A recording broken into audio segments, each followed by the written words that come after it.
Welcome, welcome, welcome.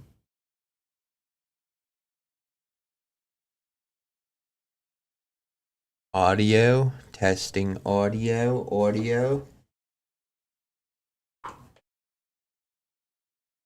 Welcome, welcome, friends and fiends, to the RedDeathMask stream. There we go. There's my audio. Hold on 1 second. I'll be right back. I forgot my teeth.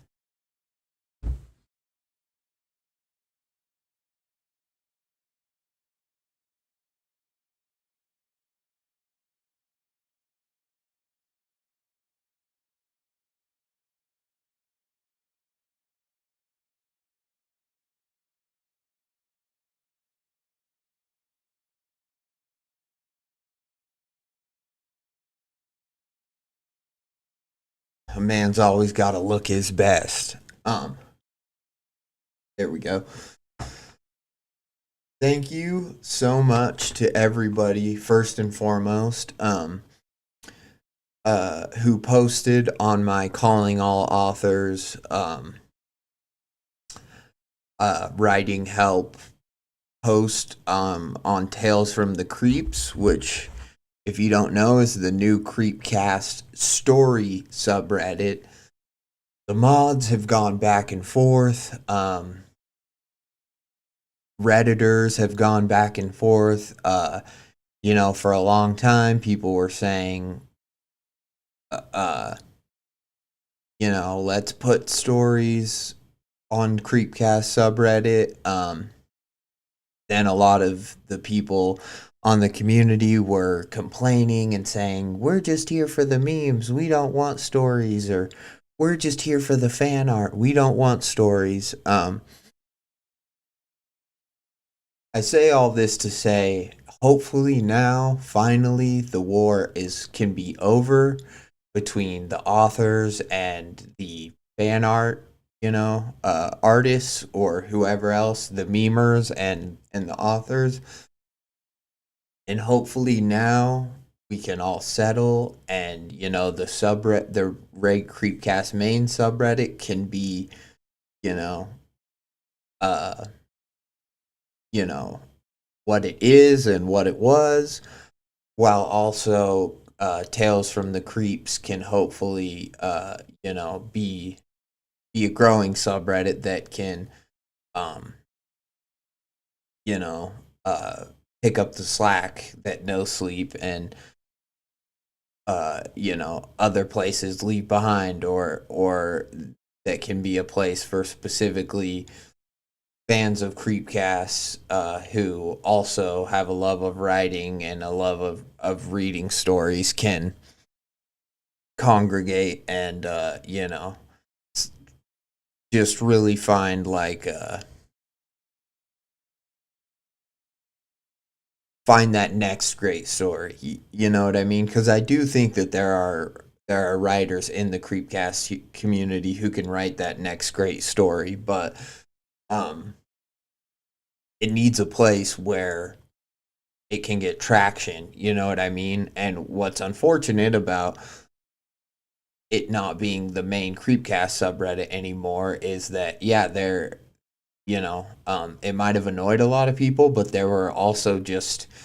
a lot of people in that subreddit, and so that's a lot of potential readers and fans of the next story, But I understand people's whatever dislike for stories, or dislike for crowding the subreddit with stories, and so I'm really looking forward to this being settled once and for all. And now we have Tales from the Tales from the Creeps, which I thought was kind of confusing because I'm pretty sure Hunter called it Tales from the Creep on uh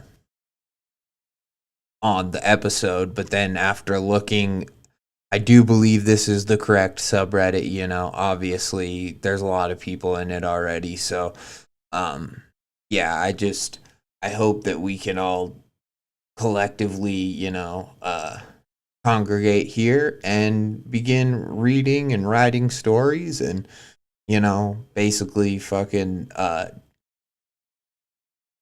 do what No Sleep was in 2013, but for the Creepcast community today. So long live Tales from the Creeps, which I, I like. I like the name, but I also think it makes it. I don't know. I feel like yes, to fans will know that it's the Creepcast story subreddit, but to someone just trolling writing subreddits, like I don't know for sure if they would understand. But oh well, it doesn't matter. I'm not the arbiter of what makes a good subreddit. But yeah, I do want to say, special thank you to the entire Creepcast community, especially the mod, Chaotic Stanley, and really just all the mods for letting me do this post, for not, shutting it down or not like, whatever, removing it. And to everyone who posted, because I think, it's got 113 comments right now. A lot of those are people just posting stories and giving me permission to read, and I'm honestly overwhelmed right now. Um, I was hoping, on my last post that I did on Creepcast submissions, I think it was like,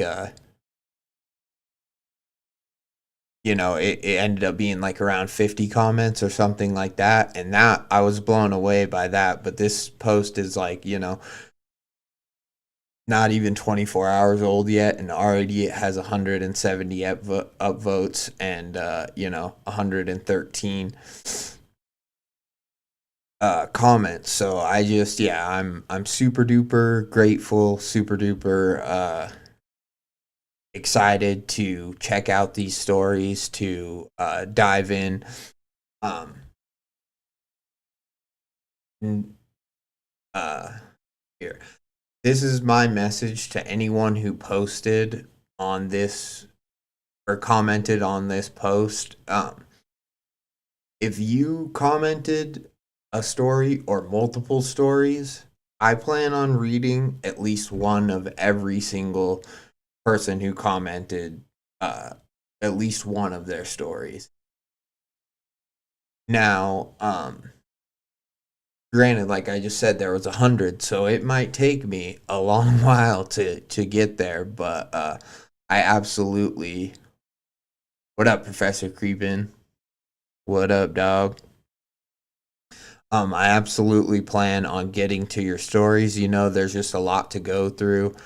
I'm gonna try to find the best way to kind of catalog them and make it, if not like searchable, just make it simple for me to go through and check off stories and just go down the list and read all the stories on this post. Because yeah, I think that you know every story deserves, every story has something interesting. Every story's worth reading, and every writer deserves at least some feedback. Even if it's just, oh hey, I liked this or whatever. And so one thing I always want to do at the beginning and end of my streams is encourage people to read. Harold Sleeper, what up? Hello. Um, Encourage you, if you are a writer, become a reader as well. I know we all listen to Creepcast, obviously. We all enjoy stories, but take the time, read somebody else's story, leave a comment on the story, tell them specific details about what you thought about it, what you like, what you didn't like. That is how we all grow and get better, and also that is so much more meaningful, I know, to give somebody specific feedback as opposed to just cool story, which is fine. That's nice too. But yeah, specific feedback really goes a long way. So I want to encourage everyone who's posting stories um on this subreddit to also read other people's stories. And if there's a specific other author who you like, or who you feel like their style speaks to you, or you like their vibe or whatever, maybe consider messaging them, and then maybe you could get a partnership going where you guys each read and critique each other's stories, and so you have kind of a mutually beneficial partnership. They call it read for read. But yeah, look into doing that. Um, in order for this subreddit to work, in order for we need readers just as much as we need writers, and we need writers who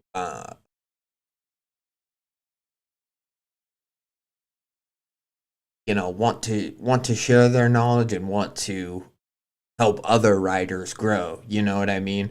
The whole rising tide lifts all boats sentiment, that is gonna especially be true on the Creepcast writing subreddit, Tales from the Creeps. So please uh check out stories, upvote stories, especially give feedback on stories. I cannot stress enough what that means, and how much you can brighten someone's day by just leaving a comment on their story. Yeah, so enough rambling about that for me. Let's talk about what we have on the docket today. So today I've got three stories from three different authors, three different stories. Number one is I went camping in the desert and met something terrible, from I think it's abiroadwrites. Yeah. And special shout out to Abby. So she actually, I don't think, posted on my new post, but um she's someone who posted on my old post, whose story I never got to, and they just finally messaged me back recently, uh and gave me permission and stuff to read one of their stories. And they're on No Sleep. They've written multiple stories, and they have a book out. They have, so this is their website. They have Hemlock. It's for free on Kindle, I believe. Also, it's for sale on Amazon. And they're a mystery thriller writer. And then this is their bio here. They're Washington based, so shout out Washington gang. Who specializes in horror and psychological thrillers with a touch of heartwarming comedy on the side. After several years as a ghostwriter, she stepped into the spotlight with her debut novel, Hemlock, a chilling psychological thriller with a paranormal edge, a lifelong story teller and devoted horror reader, Abigail. I'm not going to read the whole thing, but basically, I wanted to read that because I thought that was interesting, that they were a ghostwriter and now uh, you know, they're writing books for themselves, which I think is awesome. That right there is so cool that they've. I'm sure people have a lot of reasons to do ghostwriting. I don't know how somebody even goes about finding that work. And it's probably lucrative, and it probably, there probably are a lot of writers out there who their name is just what sells books, and so they really don't need to write every book they put out, or every thing that they do, and so it makes sense to hire ghostwriters. I know it's a common thing, but I think it's so cool that they are stepping out on their own, and that they are putting their names on their stories, because that just must feel really liberating as a creative person, or as a writer, because I think you would always have that doubt, right? You would always have that wonder of, Well, is my story or is the stuff that I write, popular because of the name that's attached to it, or do people actually enjoy, you know, uh, my story, my writing? And so I imagine that feels super liberating to, you know, put out their first novel and to strike out on their own. So congratulations to Abby. Go support her. Go rent her book on Kindle, however that works. I don't have a Kindle, so I don't know. Um, yeah, and just check out their website. Follow them on Reddit. They've posted several stories on No Sleep as well as other places too. But yeah, check out abiroadwrites.com.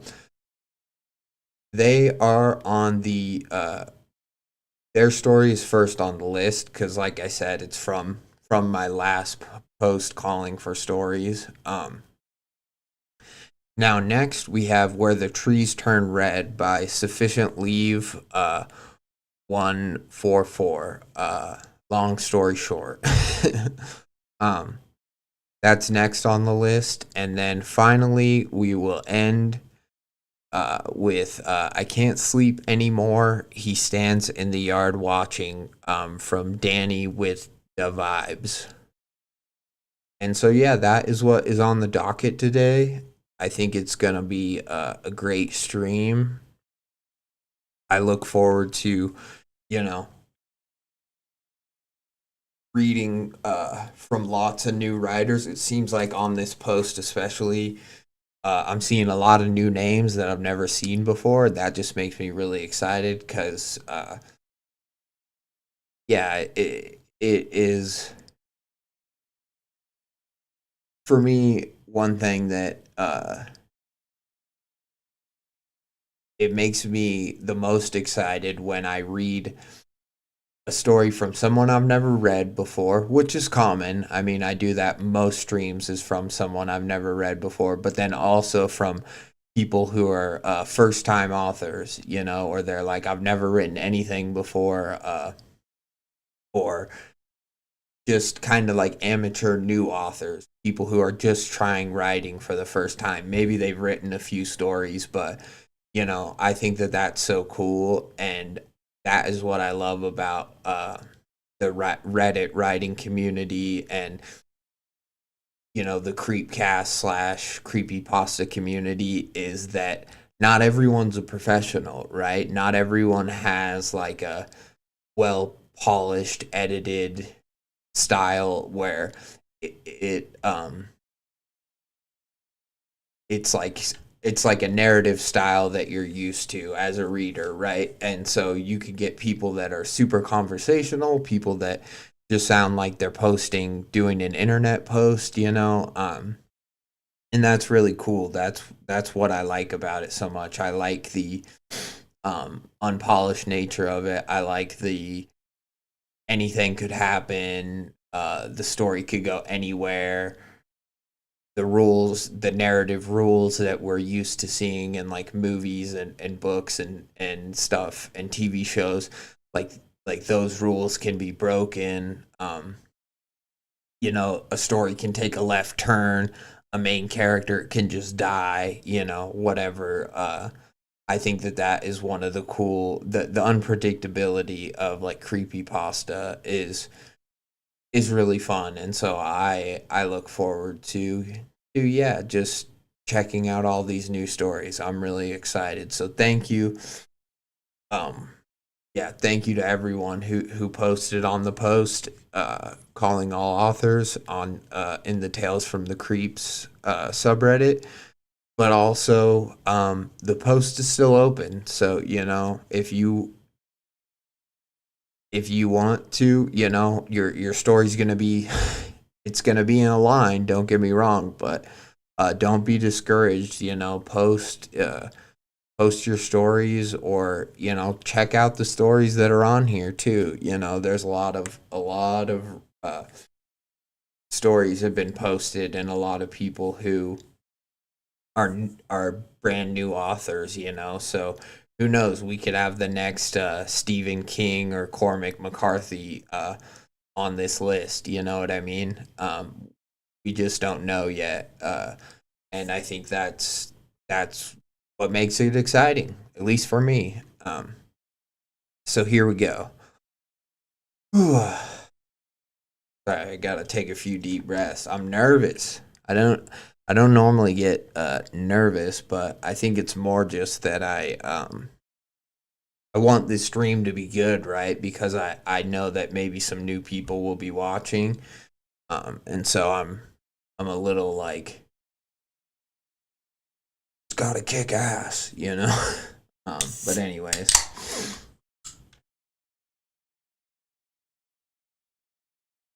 let's get into the stories. It's not about me; it's about the authors and the stories. So let's get into it. From Abiroadwrites, I went camping in the desert and met something terrible.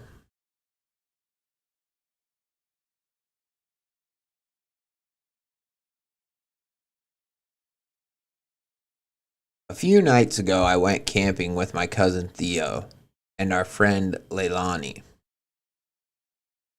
The three of us are all travel bloggers or journalists, okay? I feel like those are two pretty different jobs. Um, I guess you could be like a travel, or you could just be a journalist that also travel blogs. Well, I guess because if you are a travel blogger, you're probably writing articles and stuff for like travel magazines and sites and stuff, and posting online. So I guess maybe that lends itself to journaler or being a journalist too. I just think of travel blogger as somebody who, does it all on YouTube and is like, so this is the van we live in, and we have we have here's our like, our climbing gear, and here's our kombucha refrigerator. And then to see those same type of people be like, I'm gonna go cover this protest in downtown Minneapolis, or like, whatever. I'm kind of like, huh? But I don't know. Journalists are changing, and there probably is a lot of freelance journalists who, you know, um, they travel for work anyways. So a byproduct of that is just a lot of what they report on in their blog or to their followers. Like, they report on what's going on, but then they also are just like, yeah, this is what it was like at the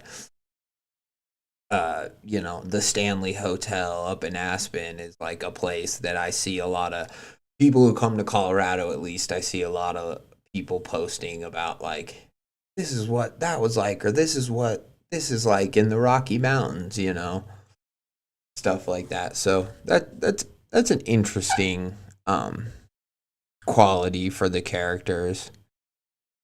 I freelance. Theo and Leilani work for the same magazine. Okay.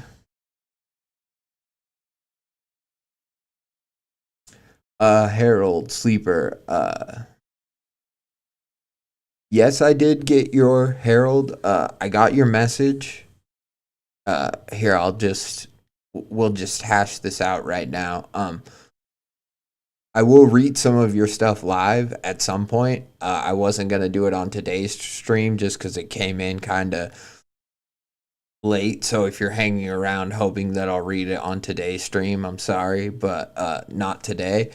But also, when you send me the links over on in a Reddit DM, send one link at a time, because right now they're all smushed together, and so like I just click anywhere on it and it kind of sends me to different some of your different spots. But yeah, and if there's a specific link that you really want me to cover, then just send me that one and be like, hey, you should check out this one first, or whatever. Because yeah, just all the links got smushed together in the message. But I did get it, and I will certainly cover some of them at some point. I think they're all short, right? So I'll probably do like multiple of them just all at once. I'll have one stream where I do a Herald Sleeper deep dive, so to speak. So look forward to that.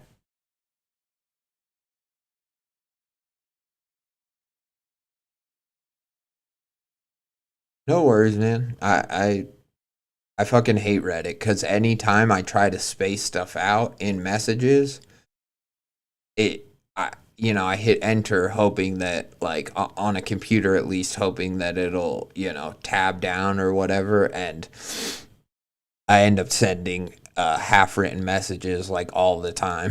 It's super annoying. But that's Reddit for you.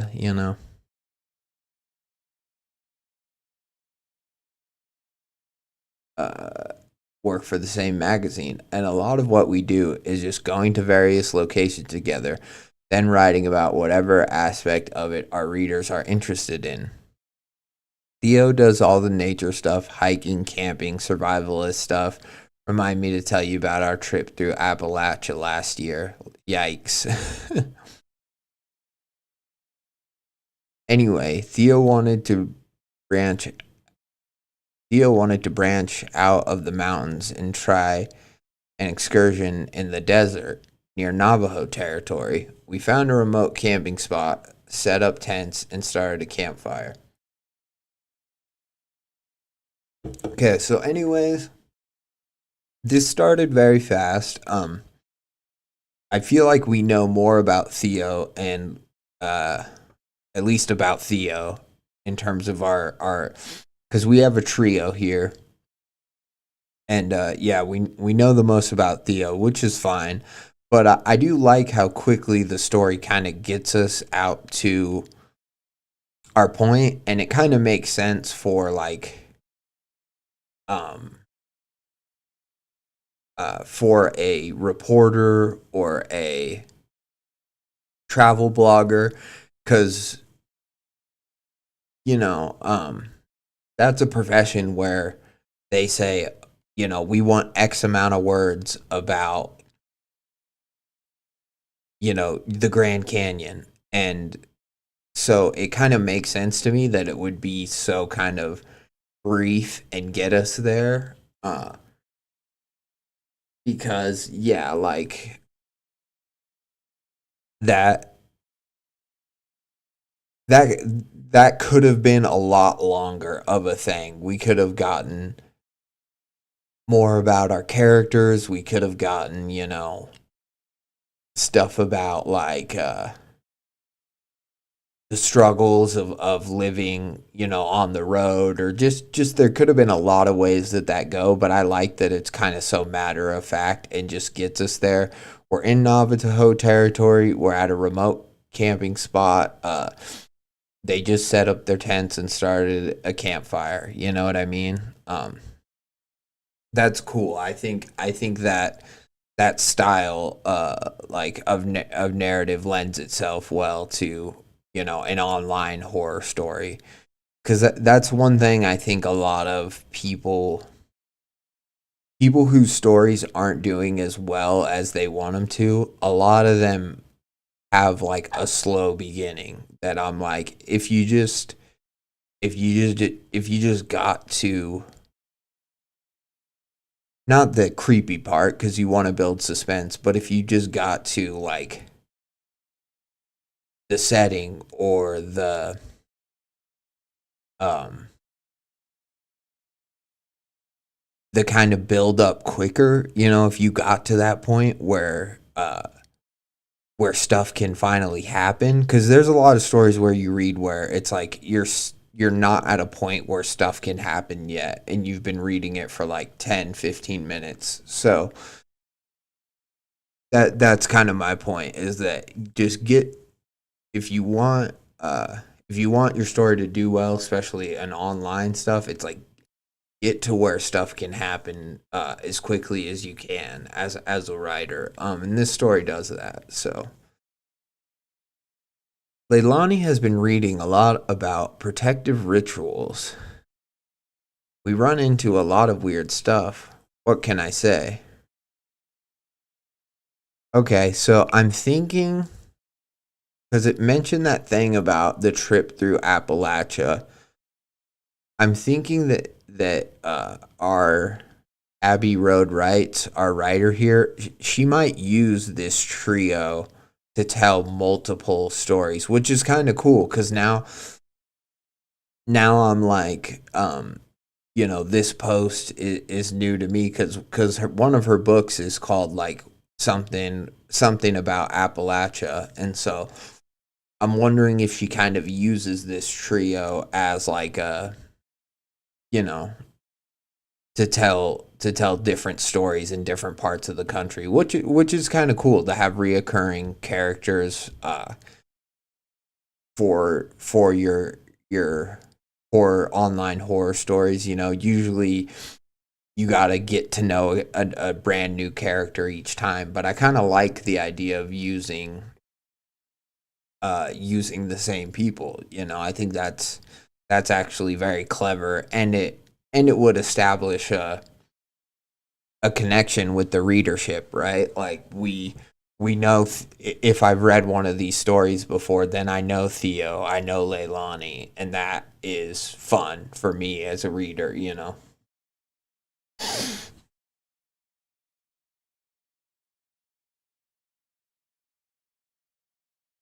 Leilani has been reading a lot about protective rituals.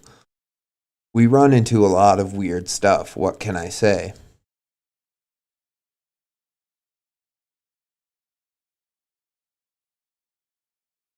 A lot about protective rituals and felt really confident about some advice she got. So, as we set up camp, she burned some white sage and Palo Santo in the fire, then mixed the ashes with salt and spread it out in a rough circle around our campsite. And see, now this isn't a writing critique, this is just me pausing to talk about the story. It's like, that's good that makes her confident. But if I was camping with somebody who went to all that trouble and was like, "Oh, it's just a protection ritual," and then I saw them like burning multiple things and like mixing it together and then spreading it in a pattern or in a circle around us, like the fact that you would have to go through all those steps, that would frighten me because I would be like, well, what the fuck normally hunts you when you're out in the wilderness, or what the fuck? Like, as a ritual, I'm sure it is like you know, based in some like Native American,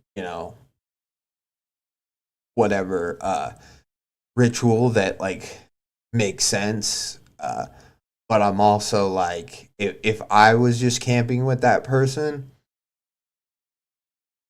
that would the ritual in it of itself would scare me, even if they're just like, it's just for protection or it's just for like blah blah blah. I would be like, what if it's, because I'm already thinking, I'm like, what if it's not that? What if it's a ritual that summons something?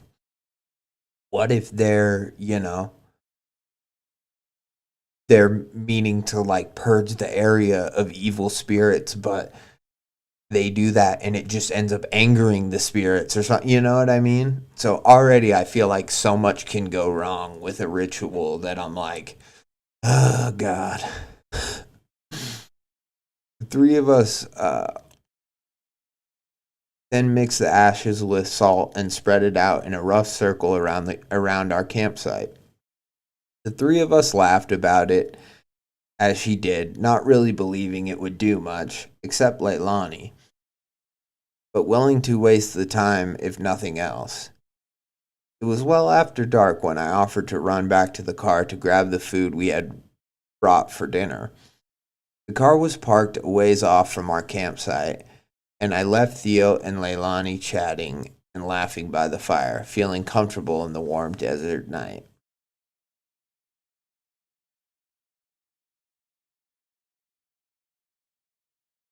Just as I locked the car and started making my way back to the fire, I heard Theo shouting my name from somewhere off in the desert.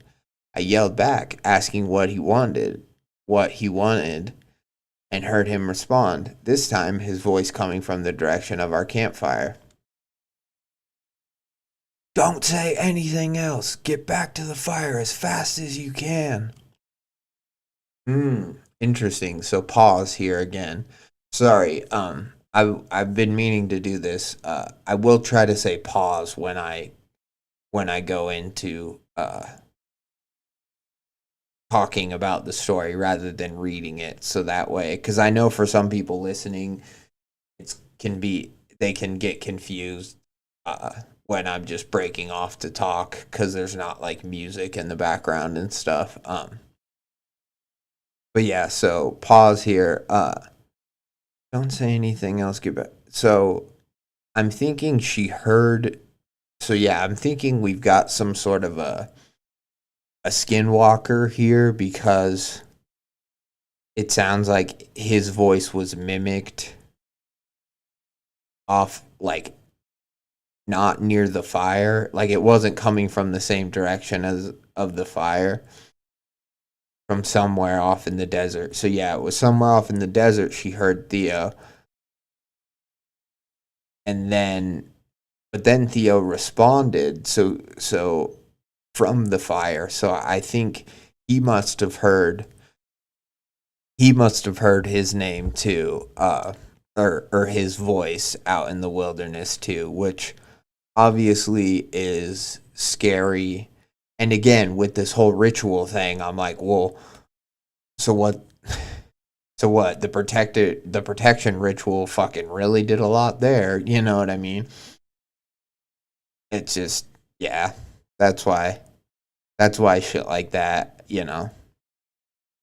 I just know that if I was camping in the desert and someone did like a full blown ritual, it would not it would not comfort me at all. Now, if I was like with Native American people and they were just doing like, they're like, oh, this is the hunt ritual or whatever. They're like, this is what we do at the end of the hunt, and it was something like that, I would be like, okay, well that's fine, or that makes sense. But the fact that it's somebody who hasn't really done it before, they're like new to the ritual, and they're like, yeah, I'm just gonna do it for protection. I think it'll help. That just makes me so nervous. From behind me, closer to the car, I heard Leilani's voice calling softly for me to come back. I felt cold dripping down my spine and broke into a run. I got to the fire just in time to hear my own voice calling out for Theo and Leilani to join me in the desert on the opposite side of the fire. I yelled out that it wasn't me and for them to stay where they were, and jumped across the threshold of salt and ash. Just as I did, I heard my own name being called again. I'm still cold thinking about it. My own name being said in my own voice, followed by deep, throaty laughter.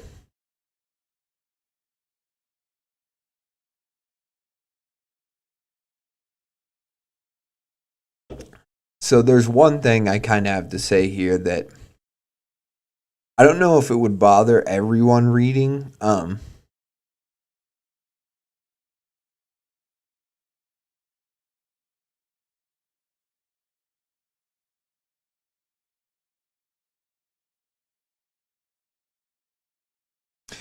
So it's like she says I got to the fire just in time to hear my own voice calling out for Theo and Leilani to join me in the desert on the opposite side of the fire.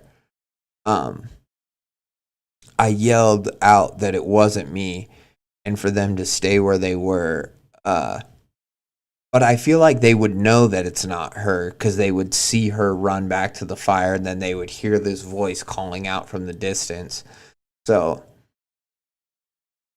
like, I don't know, unless like our writer put like a line in here about like the smoke was thick or it was so dark, um, something like that, to where it would make sense that they didn't see her, but she's like, she already got back to the fire, and then she heard her own voice calling out from the distance. So I don't know. I just kind of thought that was a little odd because it made it sound like she wasn't right in front of them, even though I thought they were all just sitting right around this fire once she got back there. You know what I mean? So, um, but I do have to say that I like this next part about, um, I heard my own name being called with my own voice. That would be creepy. And also, like, you ever hear, or you ever, yeah, when you can be saying it with your own voice, but you ever, like, you say your name out loud, and it's like, sometimes it can feel kind of weird because, like, normally you hear somebody else saying your name. So to hear it in your own voice is kind of like, I don't know, like I feel like sometimes it can kind of make your brain go, "Whoa, that was weird."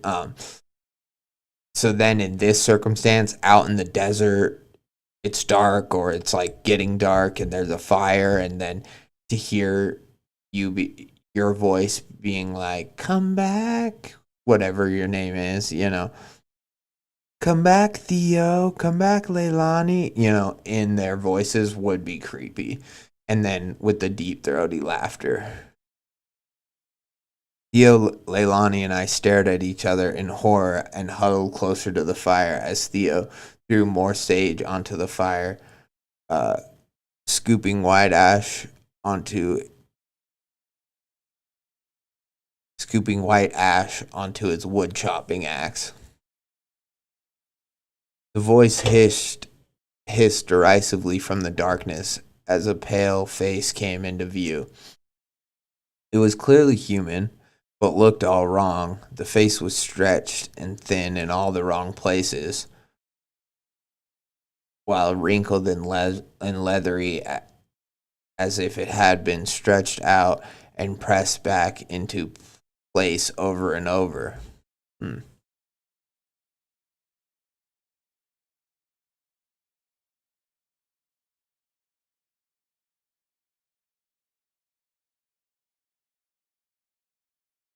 Body was covered in different animal furs and skins, as well as more than one variety of leather, most of which looked disturbingly human. Definitely a skin changer, if you ask me. Um, and I like that. I don't find this characterization of it like that immensely frightening. But I do like the detail about like the skin looked as if it had been stretched out and then pressed back into place over and over. Like it's kind of falling apart, but also like it has this, you know,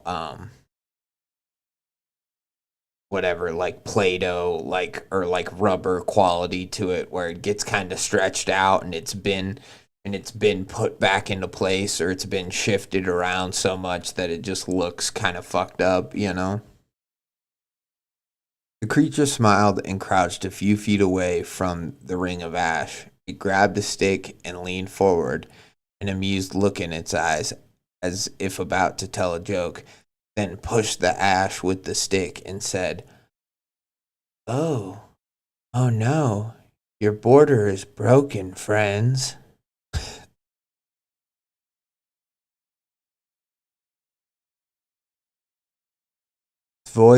Its voice was amused and light, as though simply making a joke amongst friends.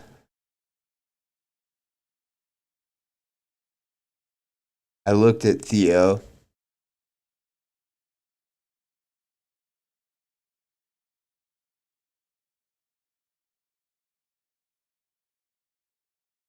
Sorry, I lost my spot. I looked at Theo and Leilani, who were both as deadly pale as I felt. They stepped forward and brandished. Oh. Theo stepped forward and brandished the axe, the ash covered axe. Jesus Christ. I'm having I'm having like an aneurysm, I think. uh, the ash covered axe. The creature grimaced and dropped the stick, putting its hands up in surrender and sitting back on its haunches. I grabbed more ash and salt and redrew the boundary line. The four of us stood there in a silent standoff, Theo, Leilani, and I silent and horrified, while the creature sat cross-legged and smiled as if it was spending a relaxing night with friends. Um so I get that the creature is like trying to be like almost giving this false sense of like friendliness. Like it's still creepy, but I feel like this characterization of it, like it's already been said that the tone of its voice was as if it was making a joke amongst friends, and now to say like as if it was spending a relaxing night with friends. And I know one was about its voice, and this one's about its like demeanor and posture and stuff, but I do think it's like a little bit repetitive. I think maybe there's a different way to say that, or a different way of like, rather than the whole with friends thing, maybe it's like it sat cross-legged and smiled as if it was you know like as if it was relaxing by the ocean or something like that. Just a little bit different way, a way to still say the same thing, but yeah, not quite as repetitive. But it's fine. It gets the point across either way. It's just something that I noticed at reading it.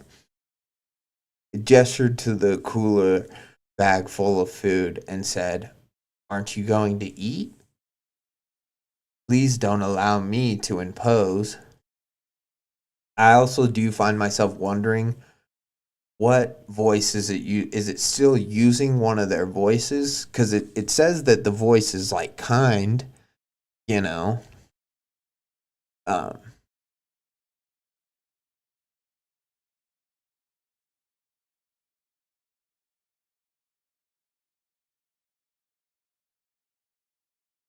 but I feel like I want to know.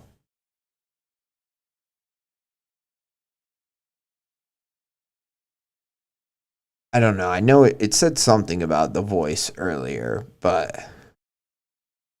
I think all it says is that it, was the like a friend talking sort of a thing. But is the voice deep? Is it high pitched? Is it uh it had a throaty laugh, so I'm guessing the voice is kind of throaty too, but I looked back at Theo and Leilani again and cleared my throat. "What are you?"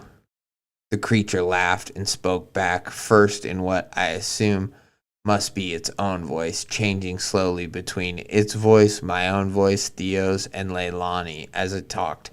Okay, now we get the. That's what I was wanting. I was like, I want a description of. "Oh, child, I am older. I am older than the trees growing around your camp. Older than the sage in your fire. I am sharper than the blade of your axe, stronger than the ironwood trees you burn in your fire. I am only one of my. Only. I am the. I think there's a typo here. I think it's supposed to say, I am the only one of my kind, but I am only one of my kind. But I was one of the first, and expect I will be one of the last." Leilani took the bag from my hands and opened it, moving purposefully as if the creature wasn't watching us. Intently, she began pulling out food to heat over the fire. Theo leaned down and handed me my sketchbook, nodding for me to sit by the fire with a silent message. Draw while you can, and keep the sage at hand. I sat down, trying not to shake as I slowly began to sketch, while Theo knelt across from the thing, axe still clutched firmly in hand.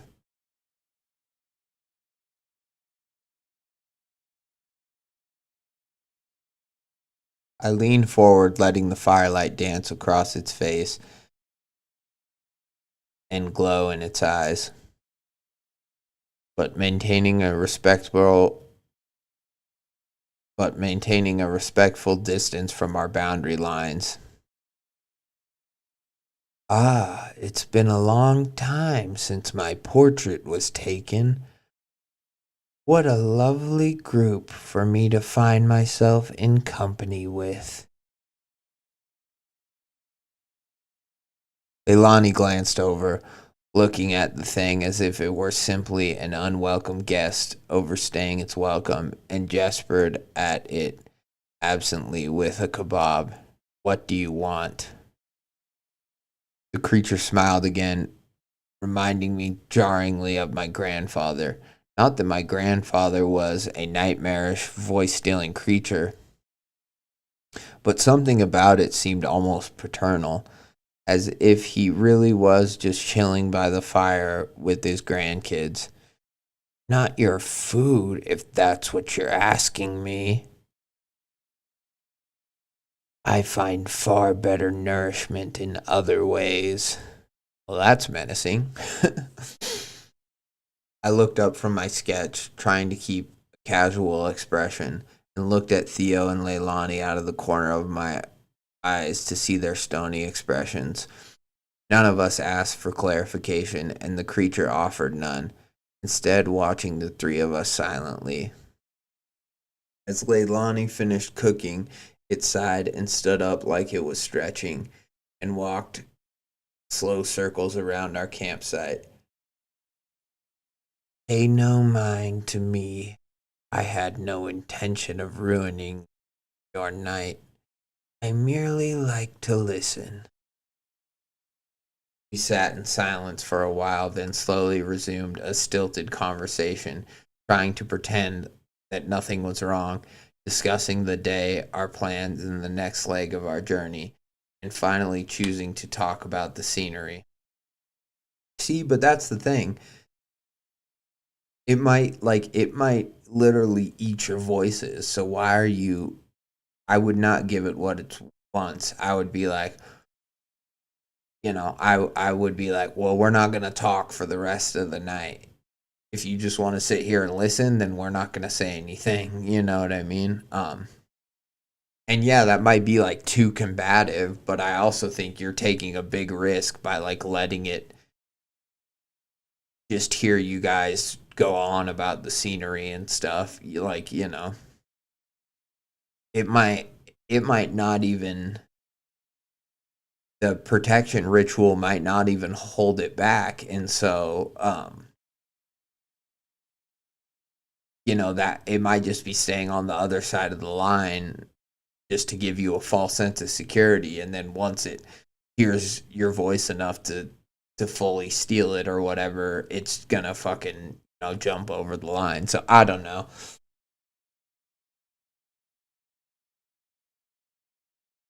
Occasionally one of our voices would chime in from the darkness with a comment or a suggestion that we all go for a walk. And we would sit in silence as the ancient being would chuckle at its own jokes. We spent the entire night that way, the three of us awake and on edge, a shifting voice in the darkness beyond our campsite, beckoning for us to join it.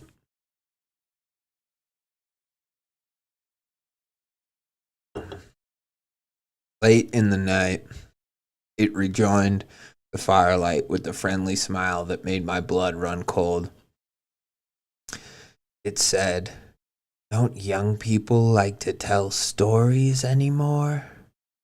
Whatever happened to the old legends of the stars and gods?" Theo, His speciality being storytelling, perked up at this, but a warning hand on his arm from Leilani kept him silent. I spoke up and said, "I'm sure you have stories of your own, don't you? You must know more about the old legends than any of us." It smiled, like I had said something wonderful, and gestured to the three of us. "How about this? Each of you tells a story, a legend of any kind. If you entertain me, I'll tell my own story, then I'll leave you in the morning, but on the sole condition that you never return here again. These are my lands, and while the company has been pleasant this evening, I rarely find myself in such a generous mood." We stared at each other, and finally Leilani spoke.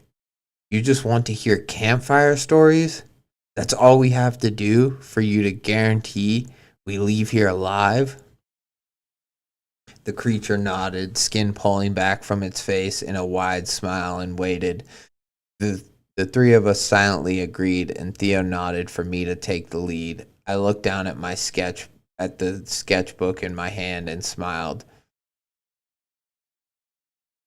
"Would you like to hear an illustrated story?" The creature looked hungrily at my sketchbook, and I opened it with a shiver, going through the pages one by one and telling stories of the things we encountered. Theo and Leilani chimed in occasionally, and we relaxed into the stories as though simply recounting our adventures to a curious stranger. I found myself enjoying the stories more than I had expected. While he was terrifying, the creature was also a surprisingly good listener. Yeah, because it's gonna like suck out. It's gonna use these stories to like suck out your soul or something. He would nod and laugh, ask questions with genuine curiosity, and sat back with a smile when I closed the book.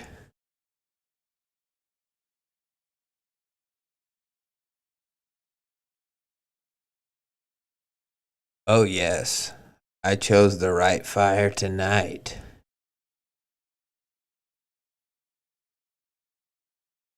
and sat back with a smile when I closed the book. "Oh, yes, I chose the right fire tonight." It turned expectant eyes on Theo and Leilani, and Theo leaped into his favorite legend about the marriage of the Norse god Freya. He had always loved Nordic legends since we were kids, and he told it the same way he had told me stories as children. Every character had a voice of their own, which seemed to delight the creature to no end, and he waved his hands in the air with animated excitement. The creature listened intently, chuckling occasionally and repeating sentences back in Theo's voice when it found them particularly amusing. It especially seemed to enjoy mimicking the strange voices Theo would do for each character.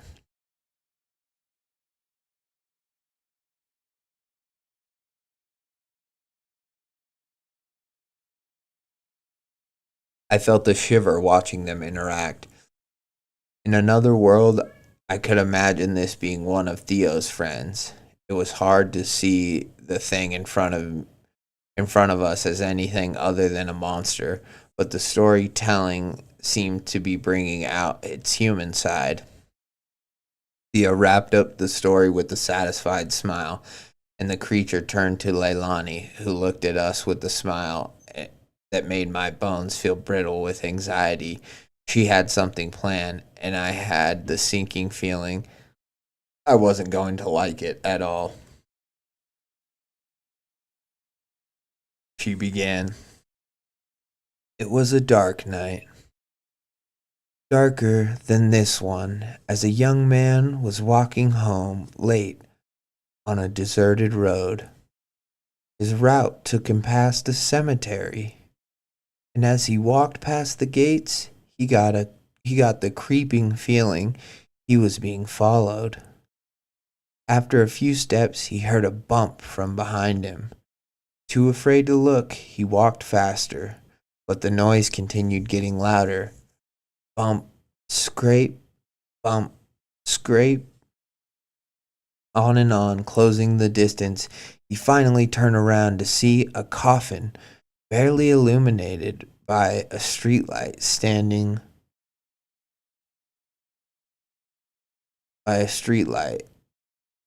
on end, bumping down the street after him. He started running for his life, but the coffin only followed faster. Bump, scrape, bump, scrape. Finally, he got to his home and ran to his tool shed where he had an axe. He threw it at the coffin, but that did nothing to stop it. He ran into the house, and the coffin followed him up the porch, breaking down the front door after him. He ran up the stairs and grabbed his shotgun, firing at the coffin as it came through the doorway. But the now splintered coffin only continued to approach. In desperation, he ran into his bathroom and began to hurl items at the coffin. The last item he threw was a bottle of cough syrup. It shattered against the coffin, drenching it in cough syrup. The coffin stopped.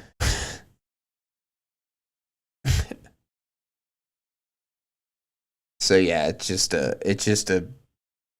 okay, the story is just like a dad joke pun, right? I mean, I'm reading that correctly.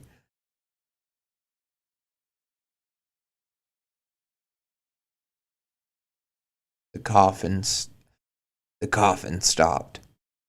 I looked over at Theo with horror and saw him watching Leilani with absolute pride and adoration. Of course, in a life or death situation, she would tell a pun.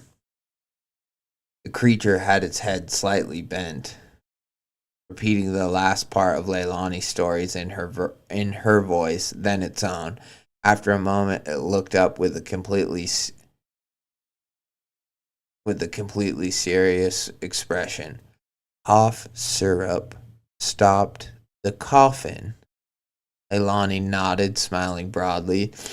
The creature burst into laughter, a sound of such pure mirth that for a moment I felt like I could truly see the human face that had once been there.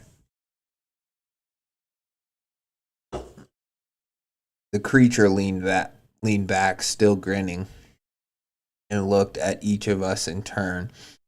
I suppose you have fulfilled your end of the deal. I shall fulfill mine.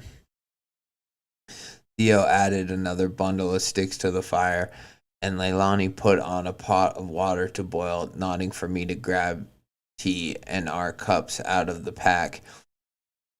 Creature watched patiently, then nodded to the tea. Before I begin, may I expect the hospitality could be extended to me? We looked at each other, surprised. Then Leilani shrugged, and I handed her a fourth cup. When the tea was ready, I stood up and placed the cup outside the circle of ash. The creature tapped it gently with a long, bony finger and sighed. My story begins long before any of the stories you three have told tonight. Begins when animals roam the earth that have not existed for many seasons.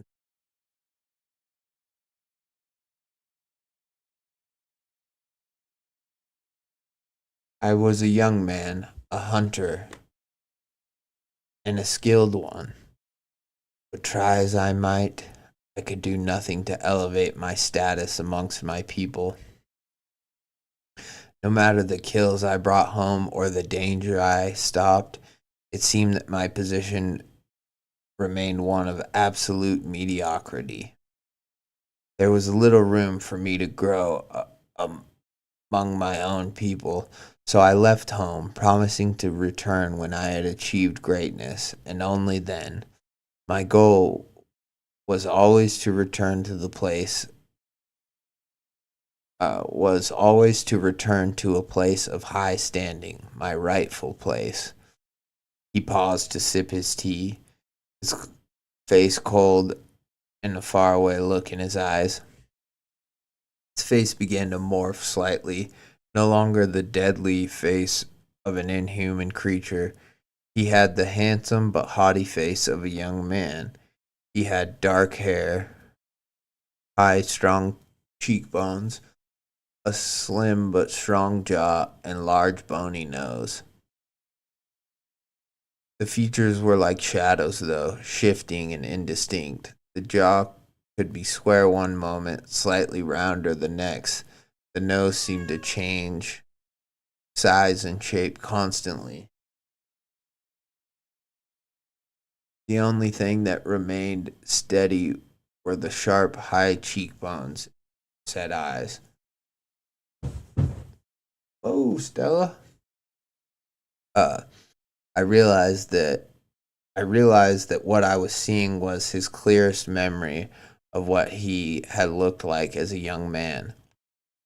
The face no longer belonged to him, though, and he was unable to hold it in place for very long. His face morphed back into whatever it was he had become. I left. I traveled for a long time and had many adventures,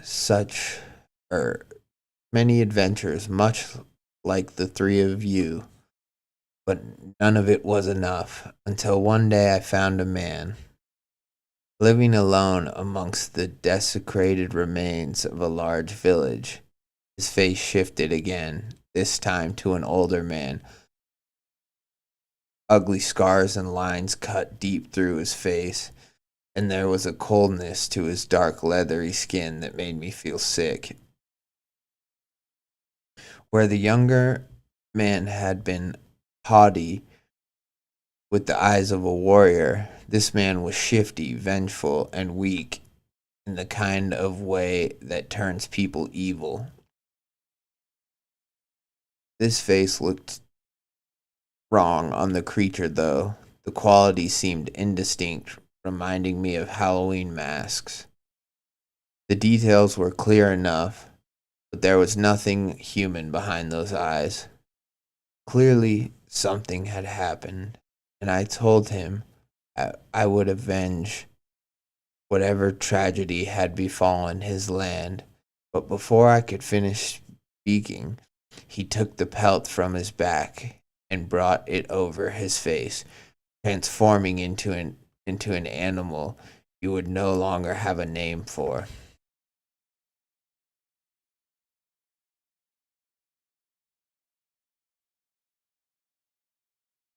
He leaped at me, and I fought as best as I could. Finally, after a long fight, we separated, both too exhausted to continue, and I begged him to teach me what he had just done. He agreed, and I spent many years under his tutelage. He stopped, looking at us for a long time.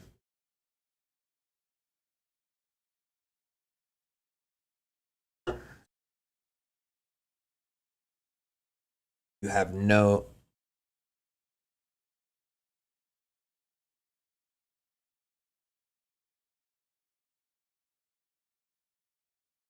Hello? Quiet. I'm reading.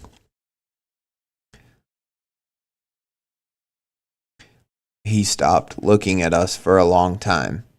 You have no desire to know what all that entailed, and I swore to myself I would teach no one. But I perfected the art forms he taught me. I completed the rituals and became even stronger than him. In the process, I discovered what had befallen his people. Killed them, every man, woman, and child. He killed them, skinned the strongest of them, and ate them. I felt a pit forming in my stomach. He spoke the words as though he was simply describing the night sky, factual, emotionless. He continued, when I discovered this truth, I knew what I had to do. When I had become strong enough, I killed him and made his skin one of my first pelts. He absent-mindedly touched one of the leathery skins on his back. I ate of his flesh and began my journey back home as a hero. At first, that was how I was greeted, but all powers must be fed, and this power I had obtained demanded a very specific type of nourishment. After a time, I killed the leader of my people and ate his flesh as well. At first, I merely took his form, but I was soon found out. His children knew I was not in my true form, so I ate them as well. Children can often see beyond the veil. The warning cry of a child is not to be ignored. As the years passed, my true form began to change. I could no longer wear my own face, lest the people who knew me see what I had become. The face he had once called his own hovered for a moment before melting back into the monster. True power frightens many, and most are not equipped to see it. Slowly the years passed, and by the end of it, not even one of my people was left. As my form changed, so did my desires and needs. I left to live in the wilderness amongst the beasts and other ancient ones. I have seen civilizations rise and fall. I have watched the earth change form almost as drastically as my own flesh. Most of the other ancients have fallen, and humanity has grown comfortable in the lands they once knew did not welcome them. He eyed us carefully and leaned forward, brushing the salt and ash away with his hand. You believe in so many things to protect you, but truly, children, what can plants and minerals do against power? We all froze. The imaginary safety of our boundary line was gone. Silence fell on our group. He smiled and tapped my sketchbook with one finger. Before I allow you to go, I would very much like to keep your book of ancients, child. Without thinking, I shook my head no, and he sighed, as I expected. Alas, your hands will fall to the earth one day, and I will wait until then to claim it from you. In the meantime, I expect you to fill the empty pages for me. He stood and stepped back, then pointed to Theo's axe.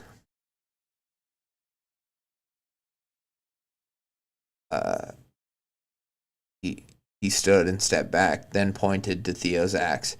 You had the right idea, you know, though only severing my head and piercing my heart with the ash could have saved you.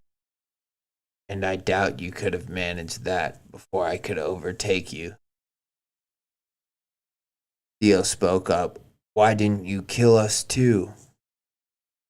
The creature grinned. It amused me not to, and besides, sage in the blood tastes terrible. And with that, he was gone. It was still dark, and even though we knew the boundaries we'd drawn were meaningless, we stayed huddled around the fire until well after sunrise. All right, well, that was the story. That was, sorry, I'm trying to get back up to the title. That was I went camping in the desert and met something terrible.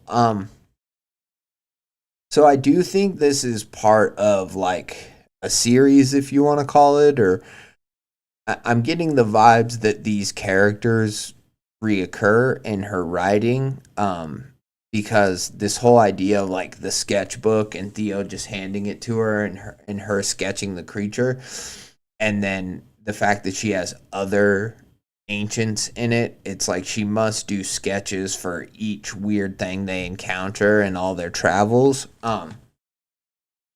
which is cool. I don't know if I like the idea of like swapping stories with a monster, right? Or with an ancient.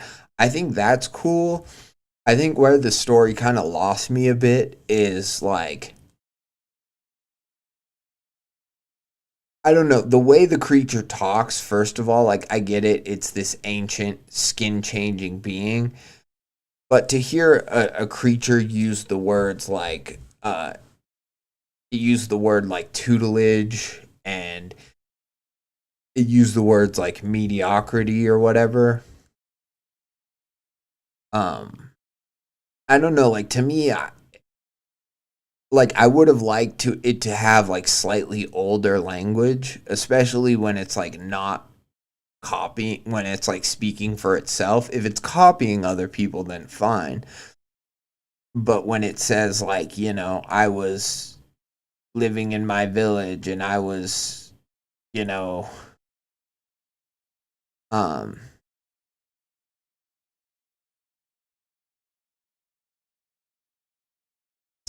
yeah, it just, so some of the phrasing and some of the words just kind of took me out of it. Like it just seemed too normal. Like it didn't seem like an ancient being speaking. It seemed like just like a person telling a story that like sounded somewhat old, but then like at the same time not fully. And then I also don't like how like the creature, like why would the creature tell them how to kill it? Like that to me, I'm like, okay, I could understand it. It shows them that like it can cross the boundary, or that it's not scared of the boundary. But the fact that it's like the only thing that could have killed me is that axe with the ash on it, and you would have had to sever my head or whatever.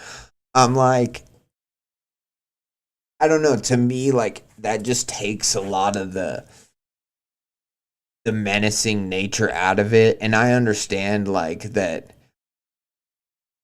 maybe it's the creature trying to be like it's so confident in itself that it's like I'll tell you how to kill me because I know you'll never be able to do it or something. But I don't know. To me, I was just kind of like that part. It kind of took me out of it, and then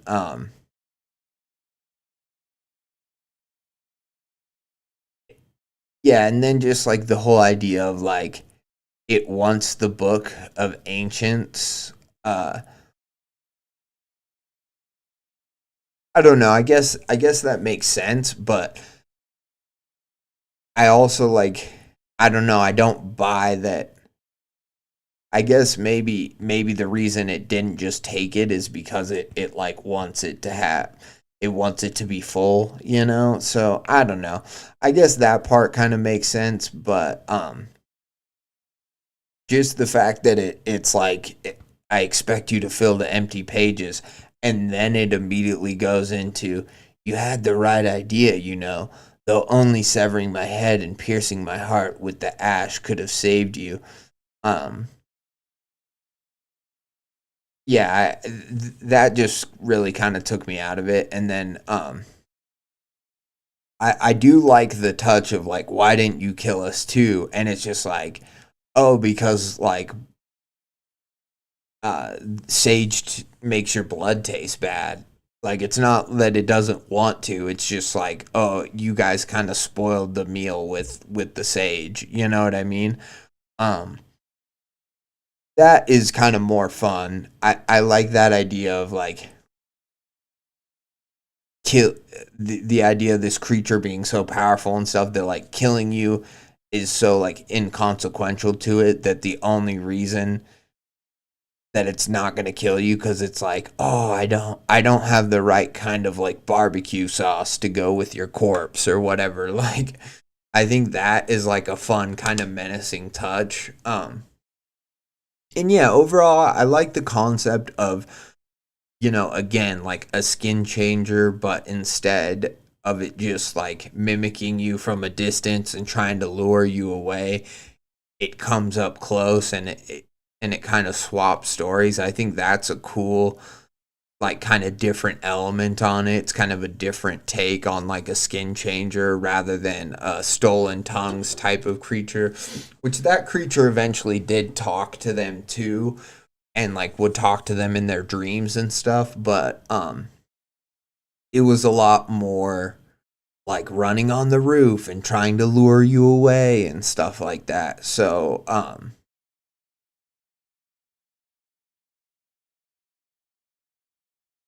yeah, I find that fun. um it also reminded me of something like from the Dark Tower. One of the Dark Tower books, there's like a scene where they have to like beat this like supercomputer, and they have to like ask it riddles, but it knows every riddle in every universe like ever created. But they have to, the only way they can defeat it is to like find a riddle it doesn't know the answer to. And then eventually the way that they beat it is that the one kind of, maybe not dumb guy, but the one kind of like more regular person in that book, the guy, a guy who like grew up on the streets and stuff, he beats it by telling it a joke. He basically tells it a street, like a dirty joke, and the computer kind of short circuits, like this, this eternal like computer being like short circuits, because it knows the answer to the riddle, but the answer to the riddle is not the actual dirty answer, which is the answer to the joke. And so because of that, it like defeats this whole thing. And it's kind of an interesting, it's like an interesting way to whatever one up the smarts of AI, is kind of what like Stephen King saying, I think, in that book. But this story kind of reminded me of that, in the sense that like the girl tells a pun at the end, and that seems to be like what makes the creature, because it laughs or whatever, that's like what appeases it. I maybe would have liked to have seen like, or just maybe have something about that at the end, where the creature's like the creature could like repeat, he could like repeat, like coffin, that's a good one, like I would have killed you, or like good thing I didn't kill you. I don't know, just something about that, so that they knew that like, I mean, I guess they knew that he could have killed them anyways, but I think like, I don't know. I guess my point in bringing up that whole Stephen King thing is just to say like this kind of story reminds me of that. It's almost like a like a golem, a golem in the Hobbit, like a battle of riddles, or like that sort of a thing, a battle of stories. And I find that an entertaining like exchange to have within a horror story, right? It's a battle of stories. It's a battle of like, you know, uh can we tell this creature just enough to like appease them, without telling them so much that they, capture us or kill us or don't let us leave or whatever. And I like that dynamic, right? For like a horror setting. I think that's kind of fun. And so I think that dynamic would be cool too in other stories. But it was cool in this one, I'm not saying that this one like didn't, do it enough or whatever. It's more just that like, I think that this is just one story of maybe many, and then also with these characters, and so it'd be interesting to see like are some of their other encounters with some of these other ancient ones or whatever. And then also, I think that like the exposition at the end of the creature, although that was the whole point, was for them to like tell these stories.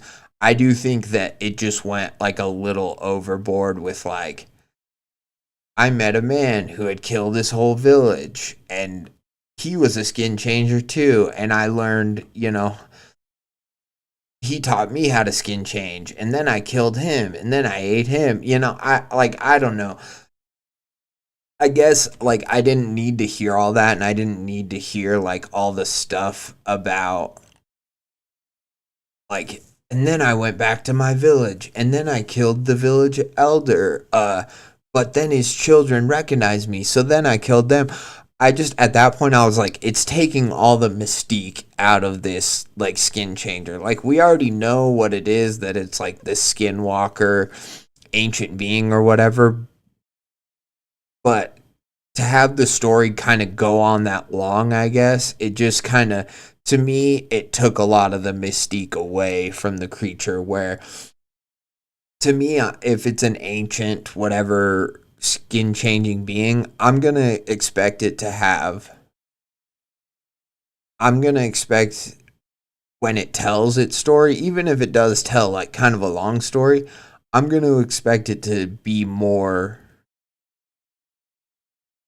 be more like, be more guarded and be more, to speak in such a way that it tells you like menacing things, but it doesn't spell it out so much. To me, this story like was way too spelled out. It was not mysterious enough.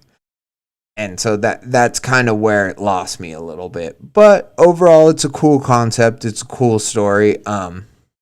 It's got like 200 upvotes on No Sleep or something. So yeah, I mean that, kudos to you. And abiroadwrites, this is just, sorry, I'm stretching my back. This is just one story of many, I'm assuming. And then also like she's got several, or one book out right now, other books coming out. So I think that that's awesome. Support, I think it's Abigail Price, I believe. Support them, follow them on Reddit, check out their books. Thank you so much for letting me read the story. I enjoyed it. It wasn't, I had my gripes with it or whatever, but I think that it's a cool like format, or it's a cool trio to have this like trio, right? That travels to all these different places, and then like each new story that they have, they're in a different place with a different creature. I think that is, or a different supernatural slash horror type of thing goes on. I think that that's really fun. I think that that's smart to have like a reoccurring series like that, to where you can just use them to tell one story about one creature in this place, and then it's done. And then, next time they're at this, they're at like, they find an abandoned, they find a train that goes through the mountains or something, that turns out the train, isn't supposed to exist or whatever, or is a train like from the past. I think that it's a cool sort of formula to have a reoccurring story. Yeah, to have it's almost like episodic that way. And that's cool. It reminds me kind of like of a Scooby-Doo or like a Hardy Boys type of thing. And those are, obviously child examples, but I could see people, coming to like these characters, and then just coming back to, oh, a new one just dropped, in this series, and then that would be fun, that would be cool. Kind of like, even how Tales from the Gas Station, like, it just wove in. There was like a narrative throughout, but a lot of it was just brief little weird things that are going on, and uh people get attached to it that way. And I think to have them be like traveling journalists and travel bloggers, I think that's, smart too, because then you can have them, like, oh, we went to a nuclear whatever site to do a story on it, and turns out there was like a three-headed, it can be like an X-Files almost sort of thing, where we found a three-headed dog that I don't know, they I don't know, burrows underground, or I don't know, whatever. But I think that that's cool. I like that that formula, that reoccurring aspect would be pretty interesting to see where else it can go. You know what I mean? So yeah. But thank you so much, Abby. Let's move on to the next story here. We still got, so this one's a pretty long one. We'll see. We'll see how.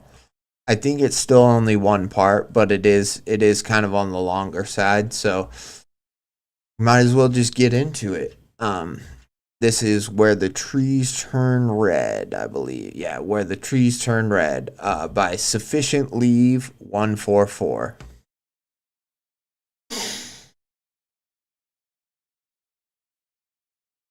And if you're in the chat, I hope you're enjoying the stories so far.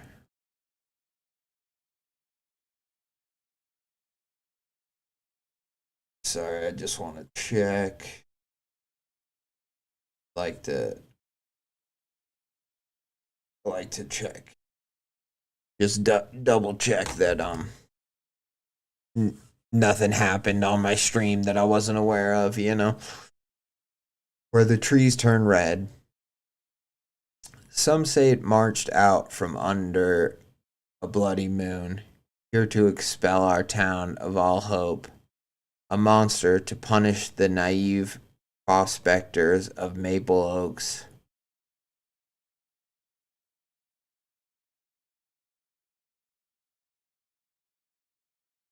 To punish the naive prospectors of Maple Oaks who spent their gold on false witch hunts.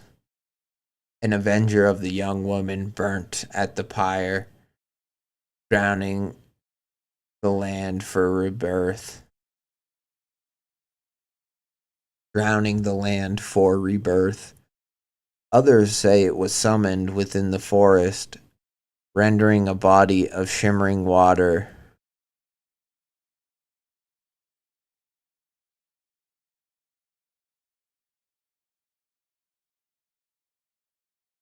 Others say it was summoned within the forest, rendering a body of shimmering water an ancient gateway. Not a monster, but a deity from a far-off pantheon to be used as a tool for occult ambition. It brought unrivaled life and good fortune to the woods and its creatures, warping the trees into divine guardians. I think it was just a man, an affluent founder who built our mines, our port, and over time fabricated fables around his locale, concocting utter fictitious folklore bullshit with the natives that would live on through a local museum. And his descendants would follow suit, using fiction to hide the truth. For most of history, for most of the history class of 85, such fiction ended there. Ambitious nonsense about our home's origin, with awe-inspiring malarkey attached. But for Ebony, oh sweet, perfect Ebony, a switch had flipped in her mind, and an obsession with uncovering the town's secrets had taken hold.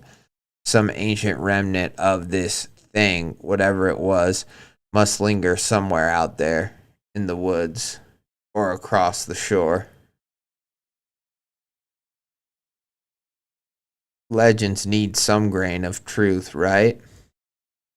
As the sheriff's daughter, Ebony had every resource and privilege any eager 16-year-old could need to hunt local myths.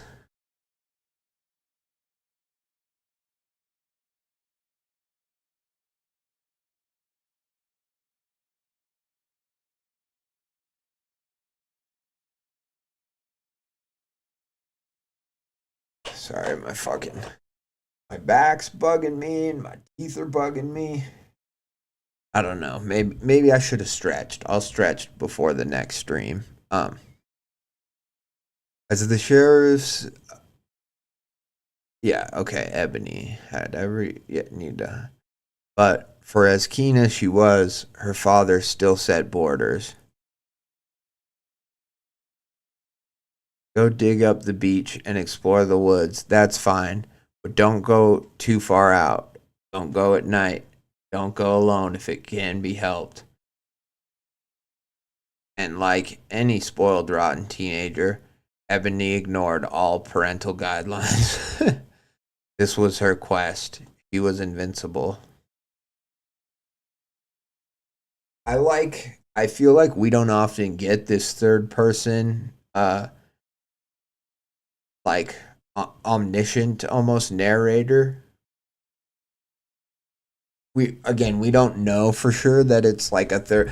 This might be someone who knew Ebony, who, because there does seem to be, like, they do seem to be somewhat judgmental, in terms of like every spoiled teenager. And and then it does say, I think it was just a man. Okay, so interesting. So I think we're gonna hear Ebony's story, and then maybe that's gonna play into our narrator story, or maybe our narrator's gonna be like, and now, this is what happened to Ebony, and now, because I was Ebony's best friend or whatever, like, I have to find out what happened to her, sort of a thing, and obviously it has something to do with this being that it was talking about, but we don't really know what that is yet. We just know that some people think it came from the sea, some people think it came from the forest. It's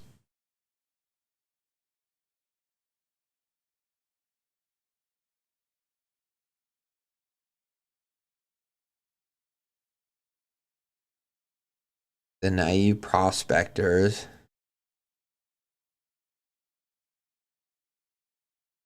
who avenged the women burnt on the pyre, drowning the land for rebirth. Interesting.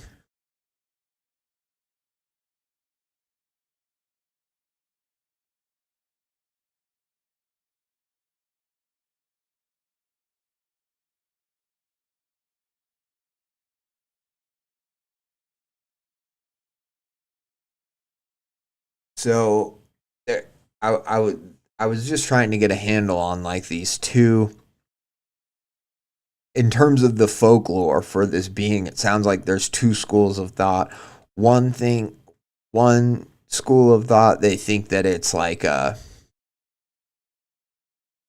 being that was sent to kind of punish the people for these unjust witch hunts, and then others thinking that it is like this divine, eldritch, occult, whatever, guardian, that would bring good fortune, to the woods and to its creatures and to the people, I guess, who believe in it. Yeah, I don't know. Interesting though, because it's a very, I was kind of interested in this depiction we get here at the beginning because it seems like two almost opposite elements, and then both mention water too. It's body of shimmering, uh, rendering a body of shimmering water an ancient gateway. So it's like one, and then this in this depiction, it's like it came from under the sea, or it came from the sea under a bloody moon to expel our town of all hope.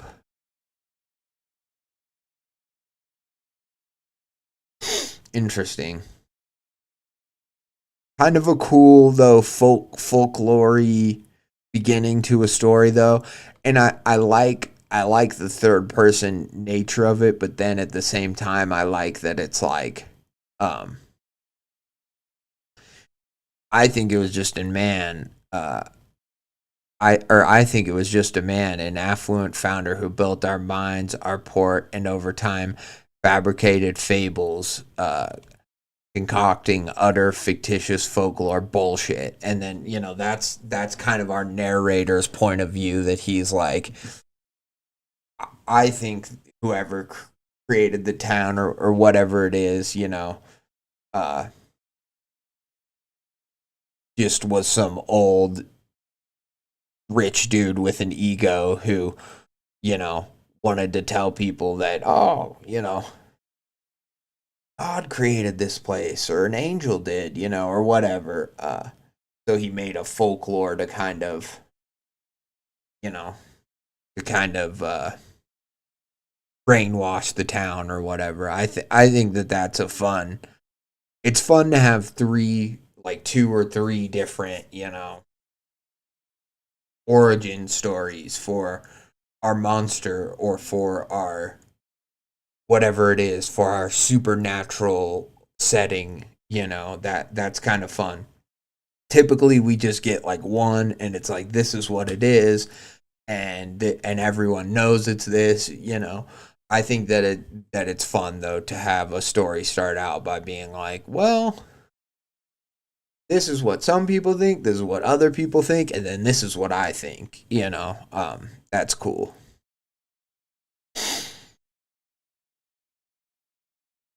Her father's Ebony ignored all parental guidelines. This was her quest. She was invincible. Under the under the guise of the moonlight, 2 days after she had returned home by the oldest lake, they allegedly found her slumping out of the ground from where she'd buried herself in a burrow.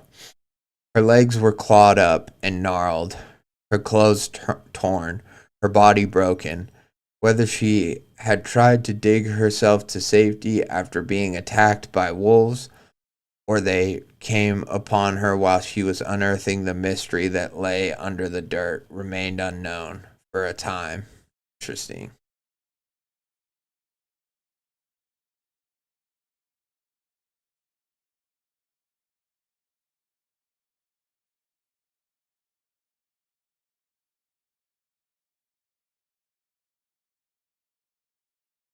So they found, because at first I thought she was saying that it was saying that she left during the moonlight, but it sounds like she was found at night 2 days after she hadn't returned home by the oldest lake. They allegedly found her slumping out of the ground from where she buried herself in a burrow,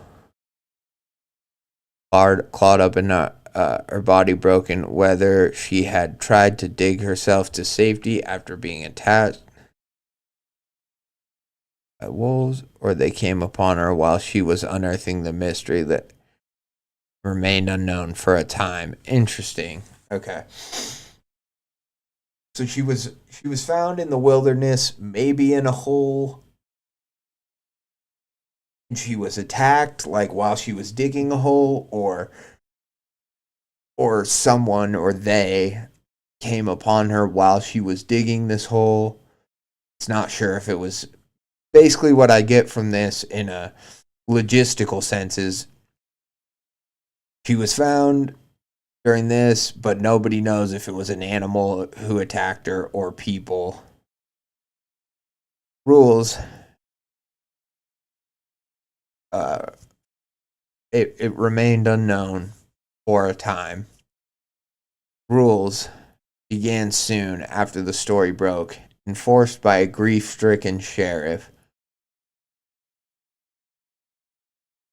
Beyond a threshold, the woods are forbidden, period. Yet it didn't prevent whimsical boys and girls from investigating the tantalizing, freshly rumored legend whispered quickly through the halls. Ebony's ghost haunts the forest. Okay, so she did die. That's the thing, is I was like,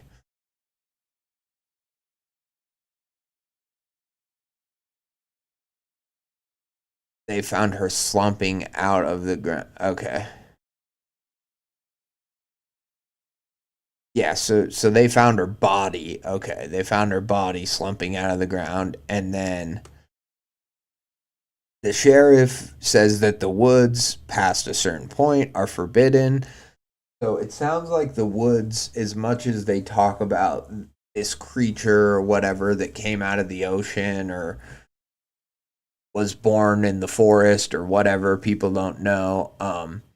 Sounds like the woods are maybe what this creature is, or it's known to reside within these woods, and therefore the woods are haunted. The woods are, off limits, forbidden. The forbidden forest. We got a forbidden forest. Here we go, folks. Forbidden forest alert. Hell yeah. Forbidden forest where Ebony died. Sorry, I'm making a note because I know there's a little bit longer story. And it's easy to kind of get some information that's really important in the beginning, but then as you're reading through the story, you kind of forget it. So,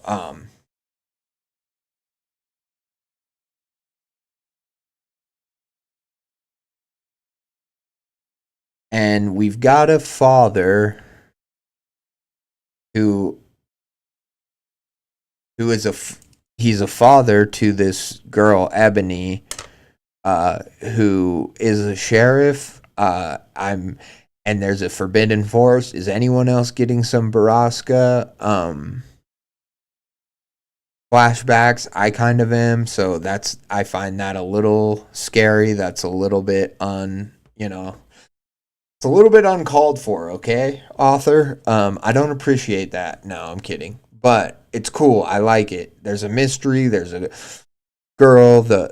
She was looking for something. She was trying to solve a mystery, and in doing that, she got killed or, was found in the forest. And now, because of that, her grief-stricken father, who's also the sheriff, is like, the woods are off limits, Ebony's ghost haunts the forest. Go at night, go to the lake, and you'll see the distraught phantom of a girl literally killed by her curiosity, still trying to uncover her mystery.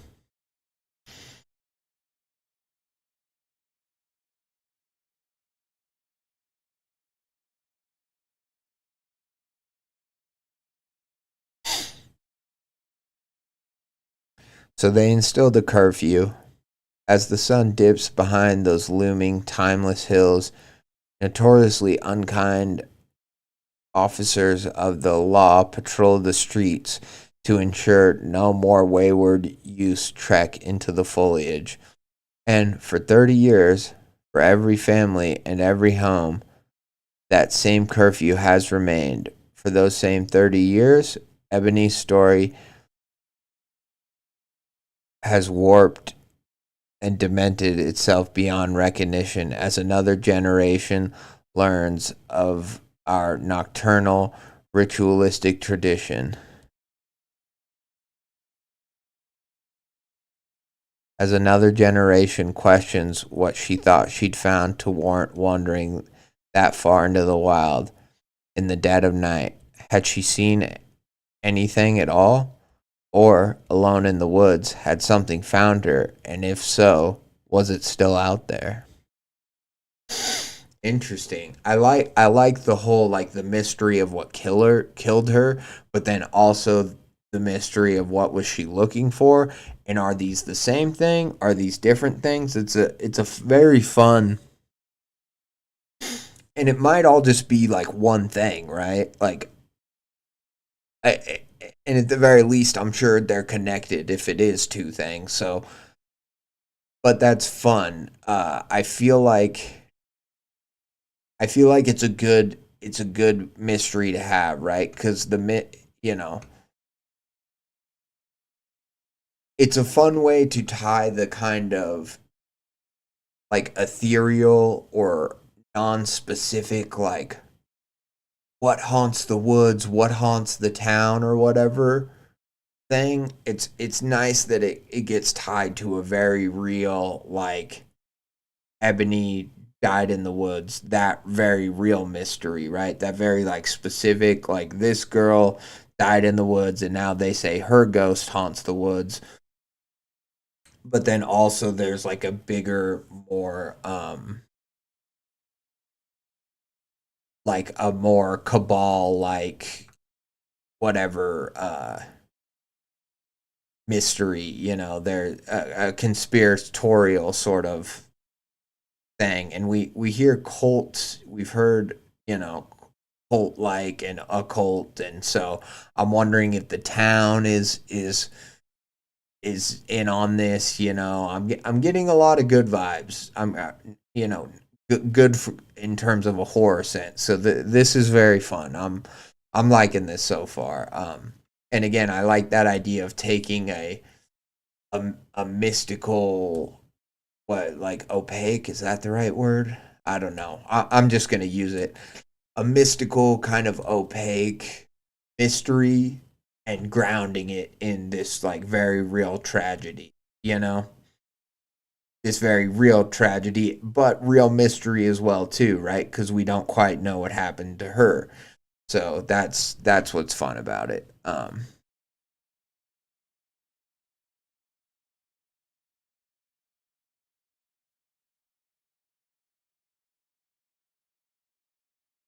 As another generation questions what she thought she'd found to warrant wandering that far into the wild in the dead of night, had she seen anything at all, or, alone in the woods, had something found her, and if so, was it still out there? I was part of that latest generation, absorbed by the gospel of the potentially abducted, lured, murdered, raped, cult recruited, tree fucking, or whatever sort of stupid girl she was 3 decades ago that made nightly outings impossible. Um, and yeah, I like that it's that our narrator here is saying that the story is warped so much that really it's kind of everything. Like the town really kind of, you know, myth has now grown into legend, or whatever that term is, to where um people just kind of put, everyone has their own version of this story, and they all have different reasons and different implications. And yeah, I would imagine it would cause a lot of people to be uh pissed off and almost like dismissive of her memory, right? Because it makes it so the teenagers can't go out at night. That alone, I think, would cause a lot of people to just make up whatever the fuck they want. I was a child when I first truly noticed the odd, sacred hush that descended over our home. My tyke brain finally acknowledging that our life wasn't typical.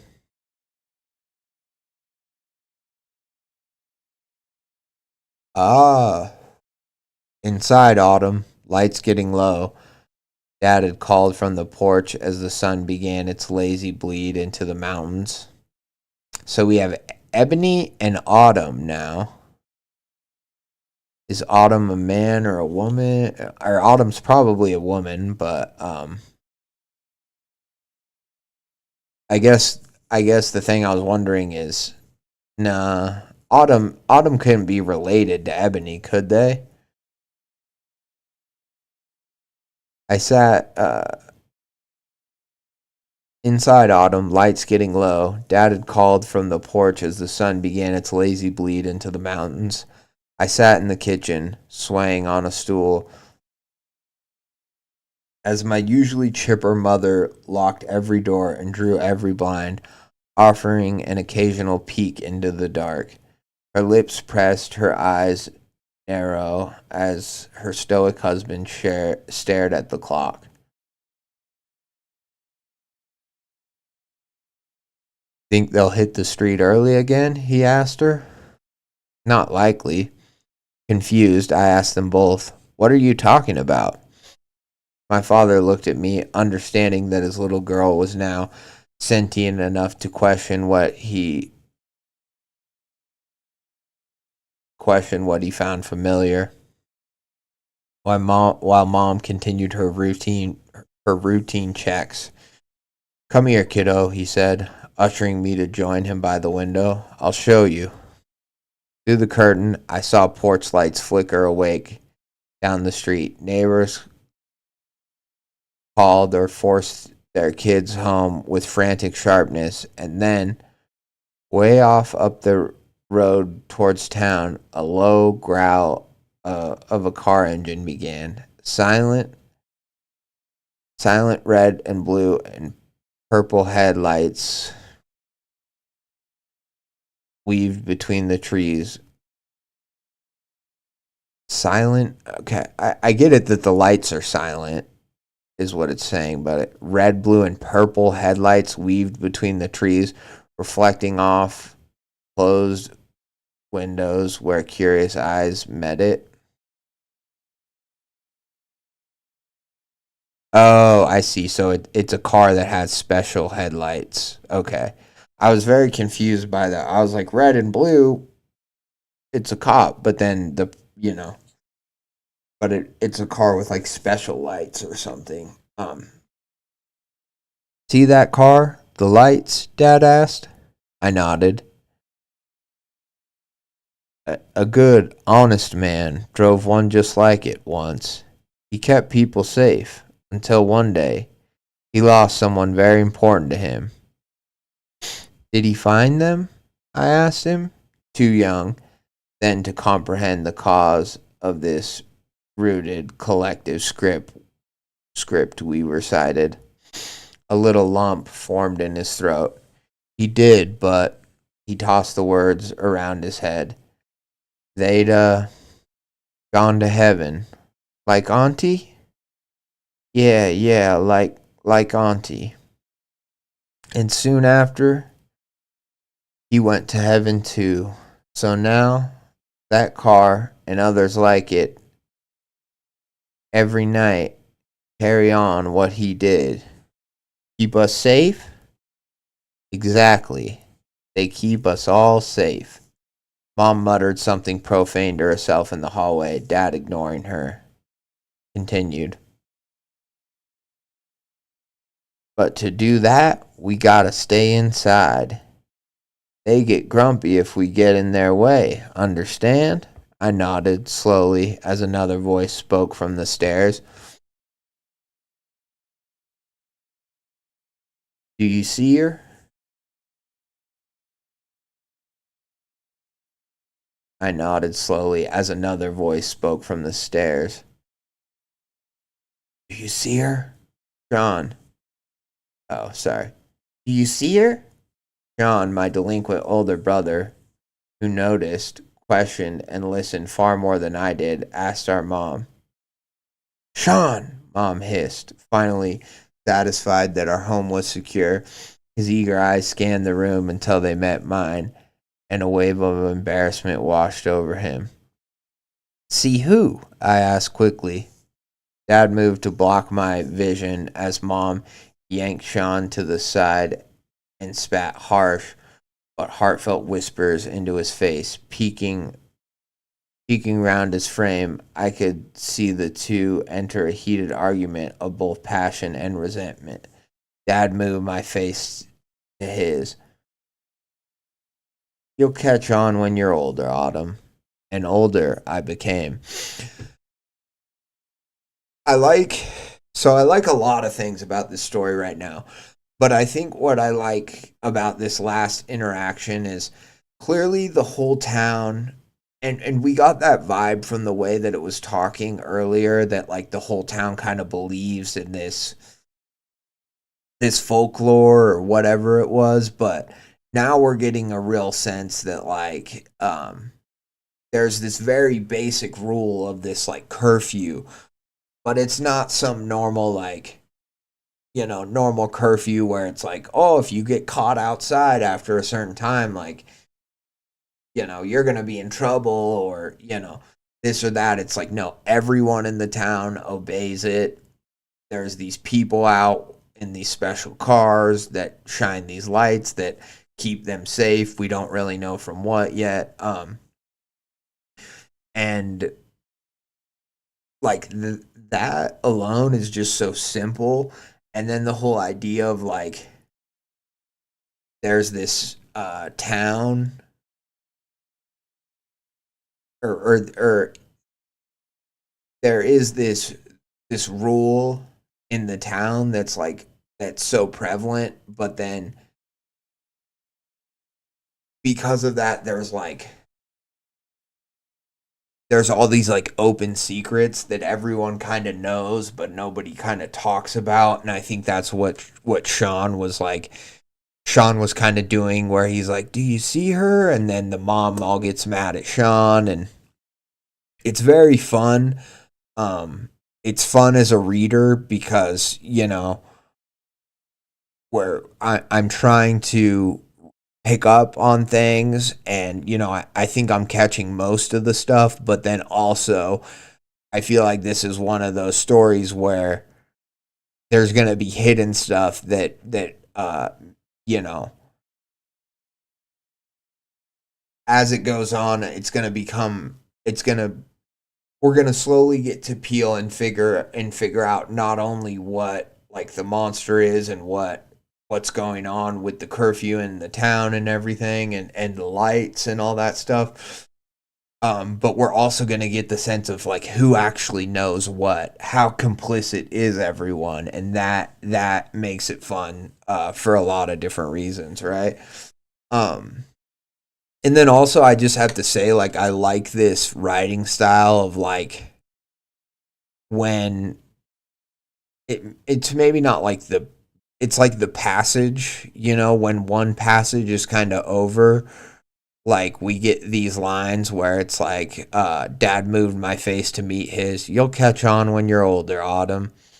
And older I became. And then now we get the sense that just with that one quick little line, time has passed. And I think this writer's got a very nice, like, clean style where they can just simply say, and older I became, and just have that brief, like, 4-word sentence um, that says a lot, right? Rather than, I feel like maybe less confident writers like me, I know me, I would be like, but the years trailed on and slowly I blah blah blah, and I would do like this kind of long, maybe more rambling sentence where I just basically am telling you, and now a lot of time has passed in the stories and the character is this many years old now. That is the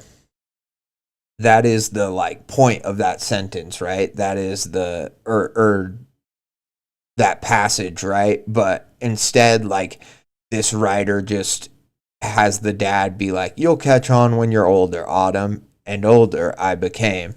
And it's like, boom, we already know that now we're going to have a more our narrator's going to be at a more advanced age, and they're going to be more aware of this town's whatever you want to call it, this town's rules, and this town, the town's like conspiracy, whatever this town is collectively doing but also hiding. I would come to learn that evenings belonged to the woods and whatever they held, but in our house that created more wonder than dread. Sure, there was an unspoken caution, a yoke around our necks, but my parents never pushed panic or horror. Instead, their warnings glimmer with something closer to mischief, something my brother adopted, glimmered with something closer to mischief, something my brother adopted far more than I did growing up.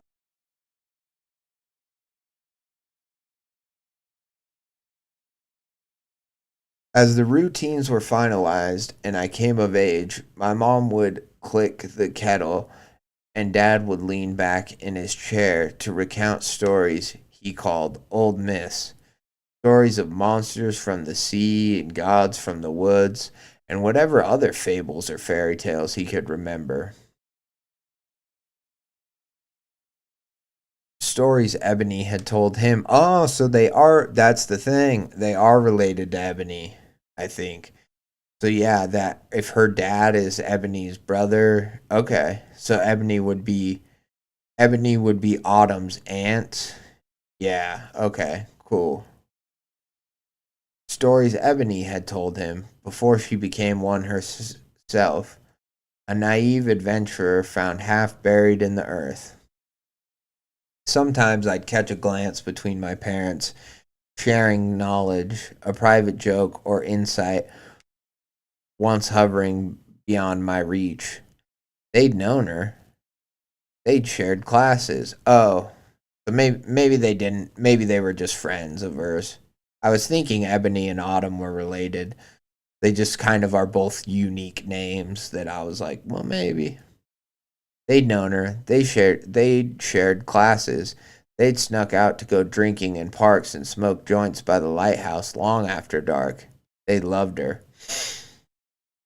So both the parents. Okay, I see. Cool. And by God, they missed her. Fascinated and frustrated and mortified by her decisions that night that shaped our town into what shaped us. Sean started to keep a notebook, scribbling down half remembered details, little theories of his own, the finales of stories that never felt quite finished. I thought it was silly that he was becoming too obsessed like mom and dad's ghost friend, but I begged to hear more as much as he did. We'd crack dad occasionally, and he'd spin a fresh version of some local rumored phenomenon or woodland oddity, and mom would roll her eyes with a hesitant smile tugging at her mouth. See, this whole sense of like mischief and the smile at the mom's mouth, like hmm, I don't know, like maybe this family is like they're like fae. They're like a fae. It's like a fae town, or they like are the humans of this town have like a deal with the fae creatures of the forest, and the reason the mom is smiling is because she's like kind of happy that her husband is like telling her kid, giving her kids the truth about whatever the woods, or I don't know. It's interesting though. It's interesting, this mention of mischief and now this hesitant smile on the mother's mouth. It is The story's getting me. That's all I can say. It's intriguing me. It keeps intriguing me in more ways than one.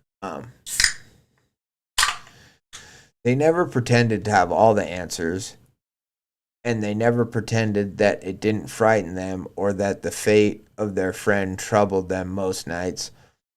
But they offered pieces, fostering a hunger in their children to fit them, maybe one day, together.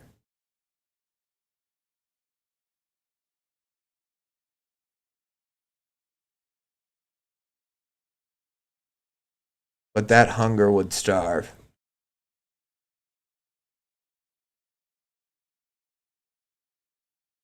When Sean became a young man and I became a teenager, we were wise enough to sense what they were too careful to admit. This curiosity would always be expecting, always listening for answers that would never come. A puzzle left eternally unsolved because we still had a curfew to respect. We still had rules, a tradition to honor.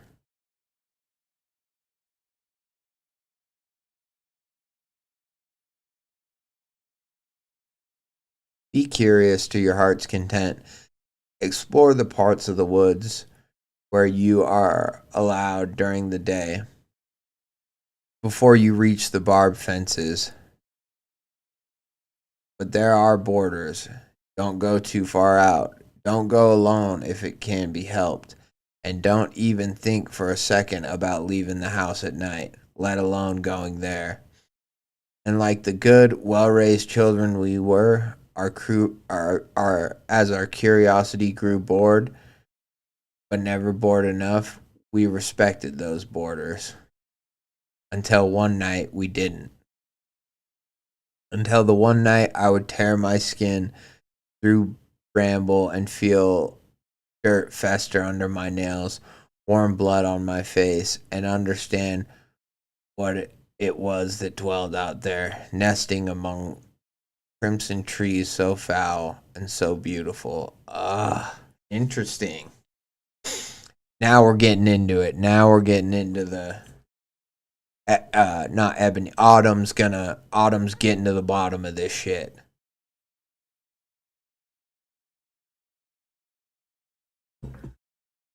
I will be right back. I am going to go grab something. In the meantime, enjoy some Rock of Love. Brett, and I wish, once again, Big John could get in on the action. Two girls go on a date, and then other two girls go. While the other two girls are waiting, why not let Big John take him out? John's not doing nothing. Look at him. He's Big John. Big John. All right looking. Oh, if I'll be honest, I would be in a relationship with Big John over Brett in a heartbeat. In a heartbeat. It's not true. Not true, no. No, Brett has the money. Brett has the money and the wigs. John didn't sing Every Rose Has Its Thorn. No, but I like John because I can tell he's going to take care of me. Right. He's going to protect me. Yeah. Why do you keep yawning? I'm laughing. He's laughing. Yeah, when I go see a funny movie, I do this the whole time. Sam and Magdalena and Brett are out on the patio and watch a slideshow of Brett growing up. That's a date. Yeah, they say, yeah. By the pool. It's a poolside date where he's just like, yeah, this is pretty much me when I was young. It's like, lucky girls. Yeah. Lucky. Brett made sure to put on the Rasta wig for the occasion. It's poolside. It's tropical. He's got to put on the Rasta wig. If he doesn't put on the Rasta wig, why even buy it? Didn't Adrian Brody get banned from SNL for that? Adrian Brody got banned in SNL for what? Wearing a Rastafarian wig. Dude, let me tell you something. People, I think, good. Let Adrian Brody get canceled for it, and Brett Michael walks free. That's what I say. Sam, I'll tell you something. She's got like a little gap or two. A little trashy. I like it. Just what's in that verb the noun kind of era. Yeah. Trashy vibes. But she listens to Cradle of Filth. Also, she wore a Pantera shirt that one time. Probably loves Atreyu.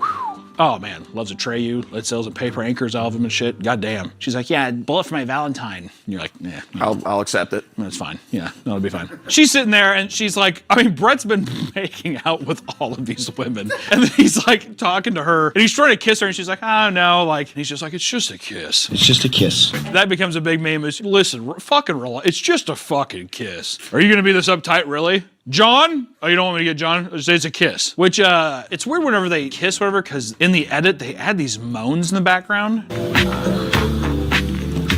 It's like making out, whatever, and you just hear, oh.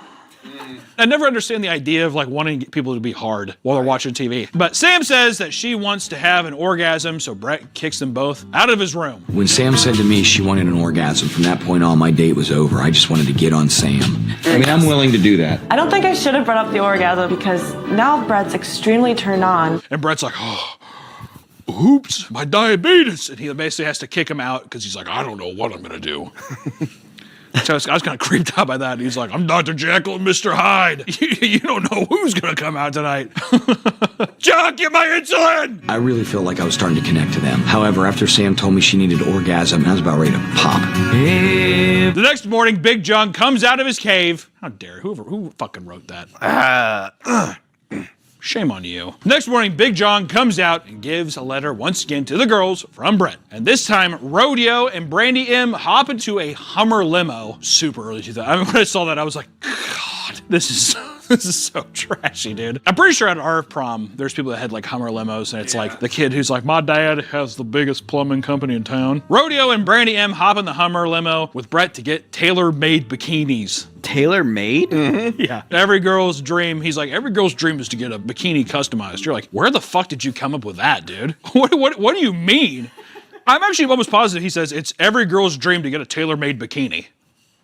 Just about every girl's dream. I'm going to get them the hottest bikinis ever, tailor-made to fit their body. That's why you love them. Which they have dinner on top of a hotel, and you find out that Rodeo collects swords and has had 5 blood transfusions when she was a baby. Basically, this is where my faith in Rodeo kind of was slipping a bit. She's just a bit too chatty. My favorite position is dog. Is it? Somebody says something and then Rodeo's just like, yeah, me too. One of those people, don't you hate that? Yeah. I really like bicycles. Yeah, I have bicycles too, I'm a champion. This one time, this happened to me with a bicycle. Yeah, so this actually happened to me one time. Just turns it around to make it all about herself. But at the same time, that's the kind of guts and glory you need to have to win. Happy she's in my circle, that's all I gotta say. Later on, Brett gets Lacey and Dallas on the back deck because there's a bunch of drama once again about like animal abuse and all that shit. And they're talking about it, they're like, yeah, I don't know why she's doing that. And Brett's face is just, you can. All right.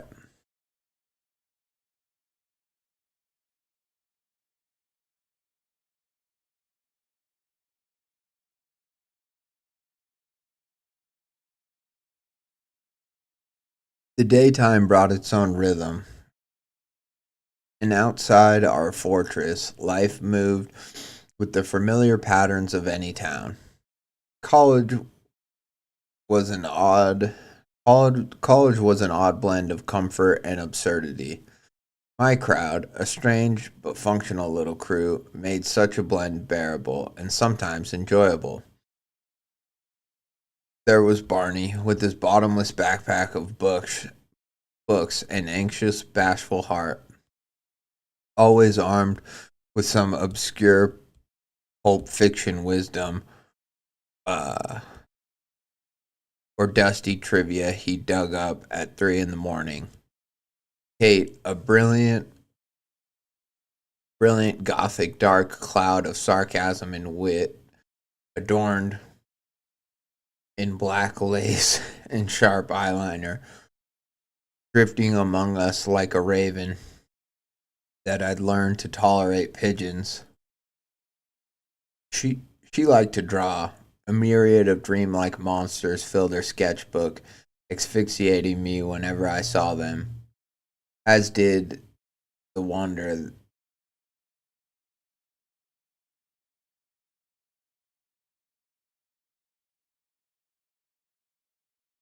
that could rarely leave her mouth.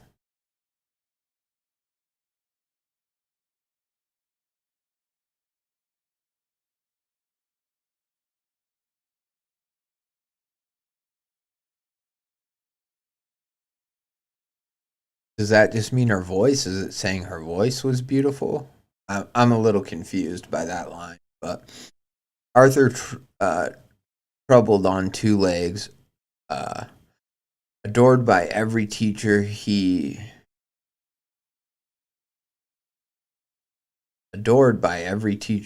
infuriated, and the first to disrupt a lecture hall.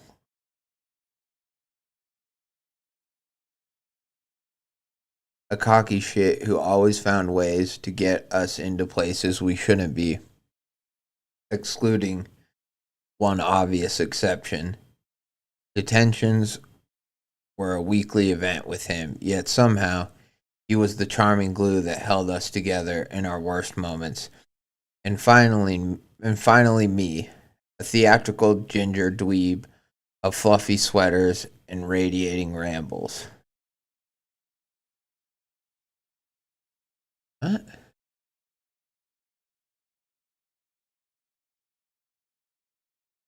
A four-pointed, lopsided constellation right in our own humble little orbit. But then there was an occasional black hole that made its rounds from a very, very different universe, Willow.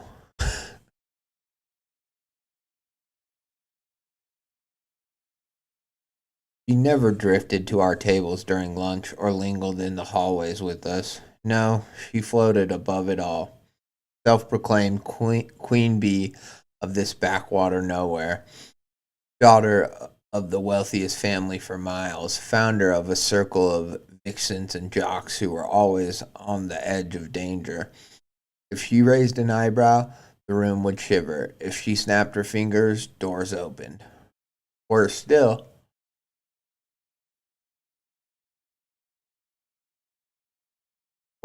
she was the white-haired devil whispering sweet nothings into Sean's ear, encouraging my brother to abandon all his rules and barriers on half-baked promises. She was not our friend. Being noticed by her was a curse, not a blessing. Her name was poison in our household. Detested by our parents, many arguments spawned from the mention of her alone.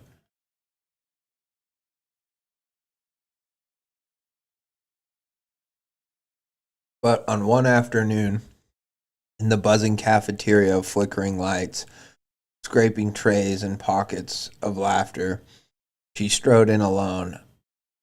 I was halfway through listening to Arthur tease Barney about the disaster of a date he'd had when, for only a heartbeat, the room fell out of focus as the cafeteria door banged against the wall, damning us into silence, and in she marched, absent of her salivating little wolf pack, licking at her heels and beckoning to her every word. Her runway ready, head-turning miniskirts and white leather jackets were gone, replaced by baggy sweatpants and an obscenely large hoodie, the sleeves swallowing her hands.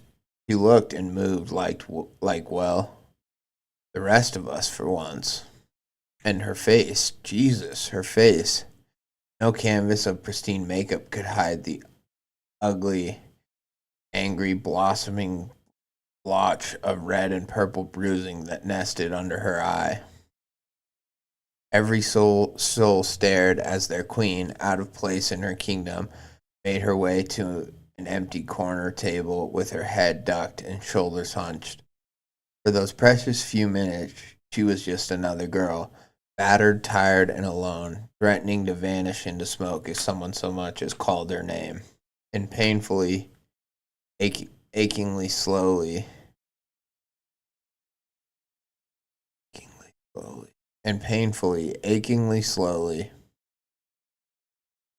the room soon returned to normalcy as its new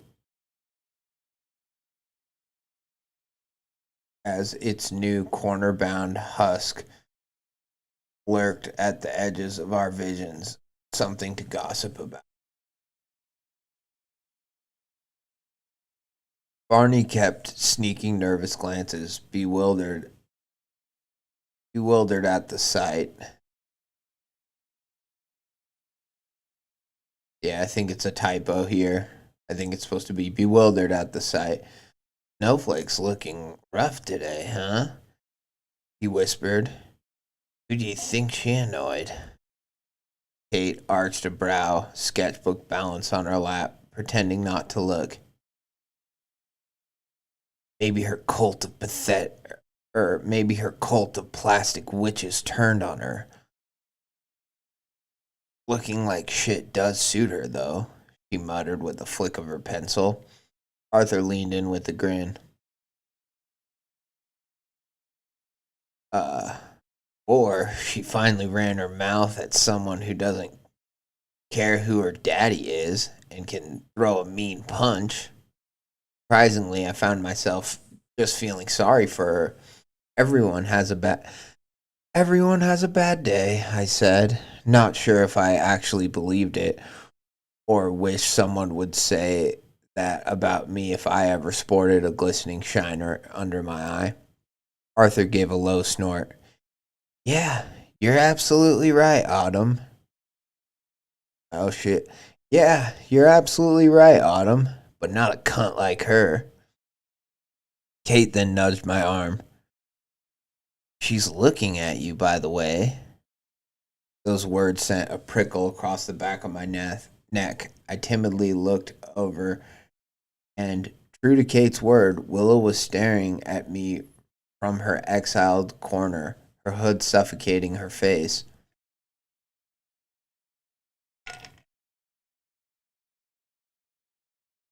The silence choked our table, and for a moment, time itself seemed to slow. The cafeteria and its occupants buzzed away, and all that existed was the space between us. Then she lifted her hand, and in a single dwarf finger curled out,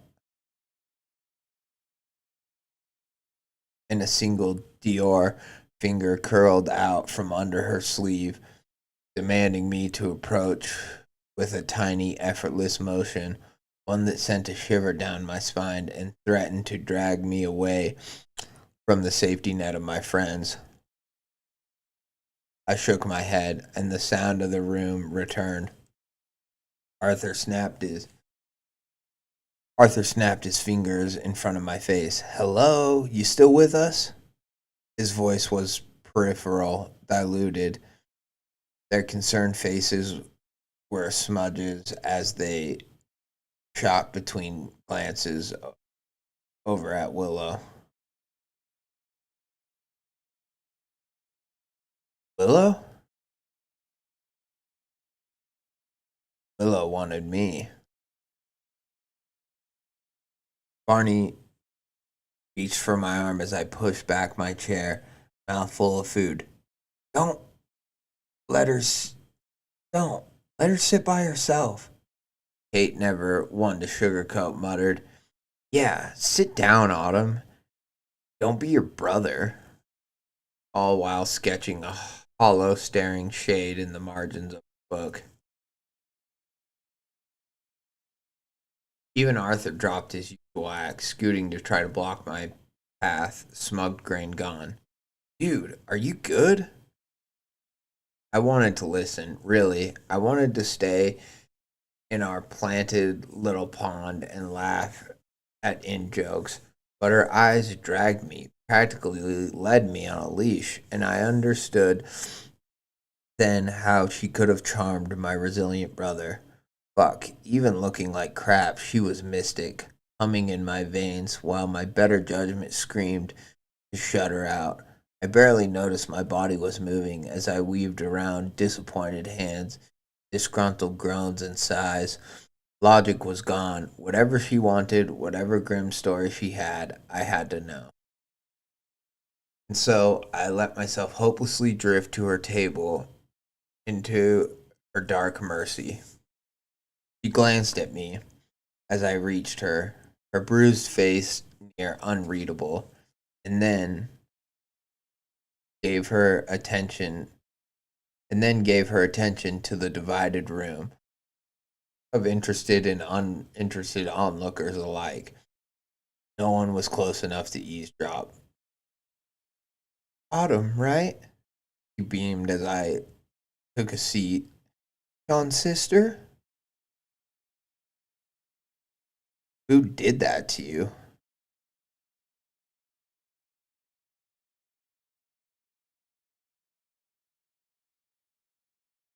She didn't answer right away, just shifted, hiding herself even deeper in the folds of her hoodie.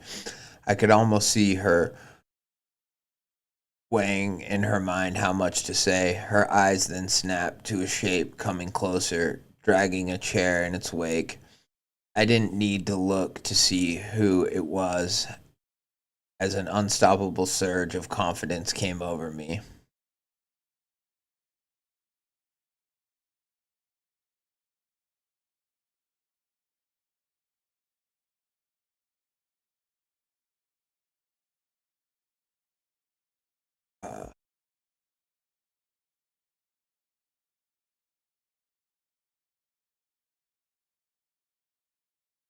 Her eyes snapped to, okay, dragging the chair in its wake.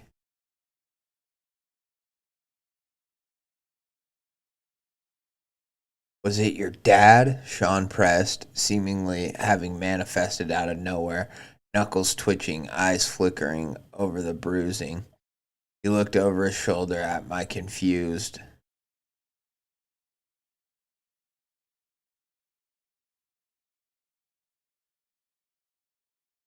He looked over his shoulder at my confused, relieved table of watching friends, offering them a wave and a reassuring smile.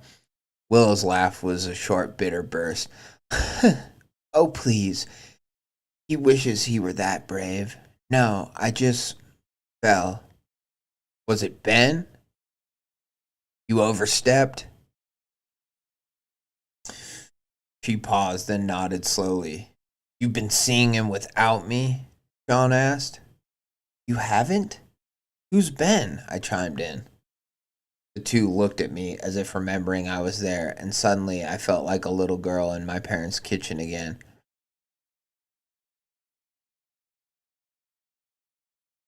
Local press, Sean said. Red hair, built like a stick. He nodded grimly towards his damsel, and the one who encourages this diva to believe she's above tradition. My stomach churned. You've been out there? What, at night? I tried not to sound desperate, but the words pathetically dribbled out. A foul grin stretched across her mouth. I told you she'd be keen, she said to Sean. I almost hissed at my brother. You too? After everything Mom and Dad... I have not even left the house once, Autumn. I promise. Is that right? Willow teased. Yes, he spat. Pleads and warnings written all over his face.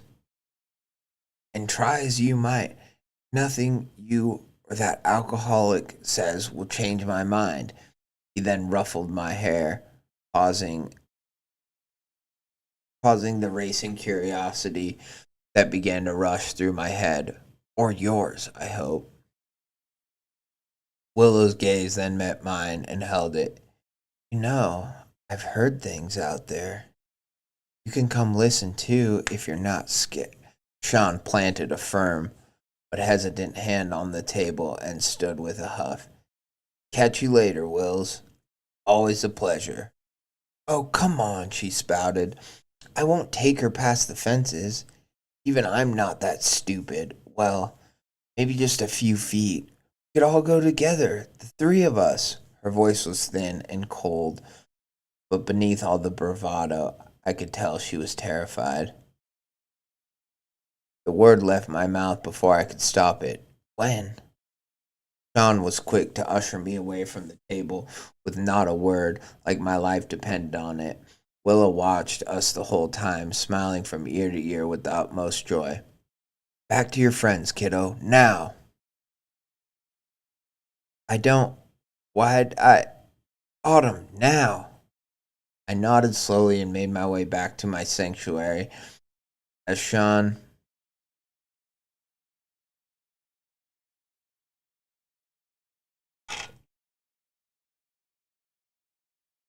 reclaimed his seat in the lion's den.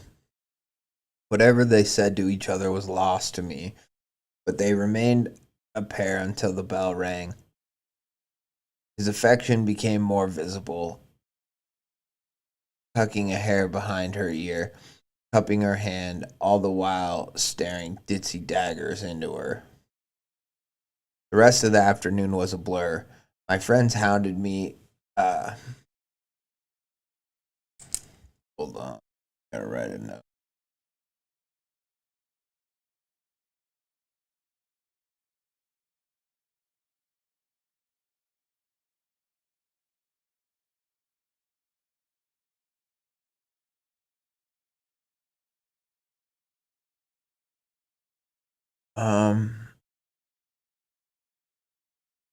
Rest of my afternoon was a blur.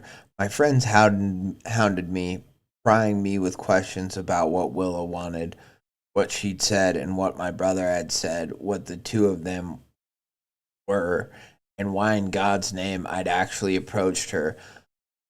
I deflected, lied, kept quiet, anything to keep them away. Yet their pestering was nothing compared to what the recesses of my own mind were doing to me. I replayed every word of that conversation. Through it all, one name kept cycling around: Ben.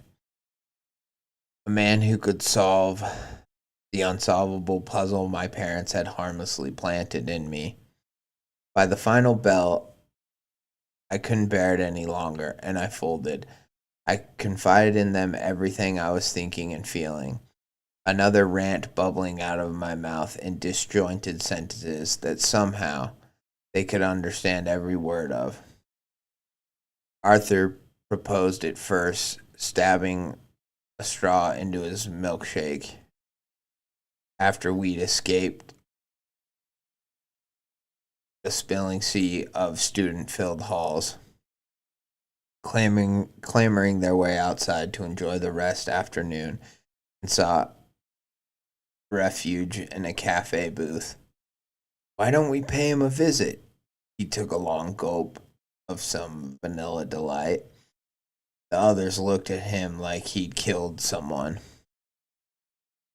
Is it the jittery reporter who punched Willow in the face? Barney asked, digging into a slice of red velvet. What could go wrong? Well, either that or we break curfew ourselves and let this one, Kate began poking me in the ribs, almost spilling my tea, scratch her itch. It's not an itch, Kate. Oh, sorry. Unresolved compulsion, then? Hey, back off, Arthur butted in, and I almost thanked him until I saw the look on his face. It's not her fault she got hypnotized by that white-haired bitch. They laughed at my expense, the stupidity, the absurdity of it all. And I did too. Barney pushed his glasses up. You considered another outlet, like read a book, or get laid, or write music. Kate seemed exceptionally excited about her own idea. I can already picture your first single. I was found dead in the woods at 16. You guys suck. No, we don't. Arthur clasped his hands together. Anyway, suggestion still stands. We visit this guy. Barney groaned. I don't know, man. Barney groaned. I don't know, man. Mom would always say, your mom says anything, Barn, and it ain't up to you, right, boss?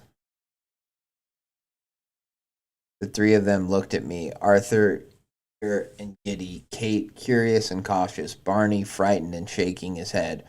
Was I really going to drag them along to the far-off part of town to question a man I'd never met about local legends and parental bedtime stories? All storming from the unsettling words a girl none of us liked had given me. I think stemming, isn't that maybe stemming? I think that should be stemming right here. All stemming from the unsettling words a girl none of us liked had given me. Of course I was. See, and here, like, I get that the story probably needs to go here, but I kind of wonder, like, wouldn't she ask her brother, though, what he's up to first? Like, wouldn't, and also if they're 16, I thought it said they were in college earlier, but now but that whole scene seemed like they were in high school, and I thought that the brother was, like, you know, in college or something like that. I don't know, maybe I'm just confusing that, but why would the brother be at the high school then? I don't know, I'm kind of confused there, but the local press office was run down. Narrow building wedged between a dead laundromat and a fading convenience store. Its red brick hull stained dark by years of rain and grime. Dusty, crowded windows made it impossible to see inside. Weeds poked through the cracked pavement, and the front door barely held itself together on worn hinges. Yeah, no thanks, Barney squeaked, turning on his heel and walked away before Arthur tugged him back by his ear. Kate inspected the building, eyeing it up and down like a piece of abstract art. Did your brother mention why he or Willow talked to this guy? Nope. Marvelous. I didn't bother with knocking. I strode up right to the door and stepped inside. Beyond an unmanned reception, a few desks packed the room, piled high with yellow notepads, sticky notes, and old newspaper. The stink of old coffee, cheap booze, and burnt rubber attacked my nose as I ventured into the rioting clutter. My boot scuffed against the fading floor as a fly buzzed in circles over an empty mug. Hello? I called. No answer. Kate gagged as she and the others filtered in behind me. Ooh, fuck, it smells like someone died in here. Arthur slapped a cracked counter, fluttering a bundle of papers into the air. Perfect. I'm ready to see a ghost. How about y'all? You're more likely to see rats, Arthur, she added, trailing a finger over a dusty desk, painting lines, shapes. I found myself drawn to the wall of photographs, a timeline of the town's many faded celebrations and events, but nothing stood out. No mention of our town intertwined with a grand fate, no mention of a lost name.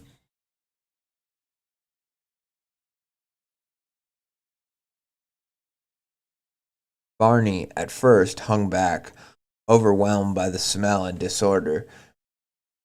But even he soon found himself drawn in, and he shuffled over to the cramped bookshelf, overflowing with almanacs and faded paperback. Guys, he cried, peering down at the floor. Come take a look at this. We gathered around, not knowing this would be the pivot point, as Barney stared at thin, dark streaks scarring along the floor, half hidden under the shelves. Arthur's hands immediately sides, and with a grunt he tugged hard. The unit groaned but didn't move. I chose to feel along the edge instead, searching for there. My fingers brushed a catch between the lowest shelf. A soft click sounded. The whole unit lurched, swinging open on hinges to reveal a dark staircase stretching down into the guts of the building. Oh, God, no, Barney whispered with a tiny hint. God, no, Barney whispered with a tiny hint of uncharacteristic thrill. You fucking found it, dork, Kate said. What are you complaining about? And, oh God, yes, you mean. And, oh God, yes, you mean. Arthur joked, eyes sparkling. Ladies first, he then added, gesturing for me to take the first step. I hesitated, only for a moment, before taking the first cautious step into the shadows with a shit-eating smile on my face. So quick, so easy, far too easy. No time to savor the anticipation. Awe eclipsed every worry, every rational thought. As the adventure unfolded before us, I soaked myself in the thrills, each of my nerves shot with reckless curiosity, not once stopping to ask questions. It spat us into a large, sweltering room, washed in a sticky red glow. The stink of alcohol was more pungent down here, wafting through the stale air.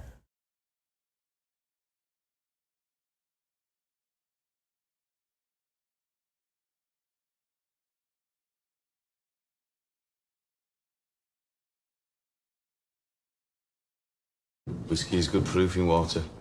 Tells you who's real and who isn't. That's what Ben says. Clearly, they want us to know that Ben is an alcoholic. At this point, it's like the only thing we know about him.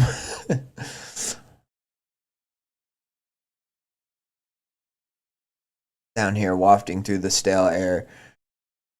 Well, any hit that girl for asking too many questions, but that, I don't know. That to me is like, it's kind of crazy that Willow got punched for, I guess, pushing him too much, or I don't know. We'll see, but strings of thumbtacks and curling ancient photographs lined the walls. A blurry picture of an old lake, a crowd at a festival, an evening shot of a rich starry sky, figures vanishing behind trees, snapshots of a distant woods bathed in purple light, wide-eyed faces from decade-old yearbooks, a layer adorned with the collections of a private investigator. Dilapidated, torn pieces of archived newspaper were neatly lined on tables, screaming local tragedies accompanied by police forms, council records, and government files that had been bled dry of ink. Margins etched with hastily scribbled notes. A cold knot formed in the pit of my stomach as my eyes darted over them.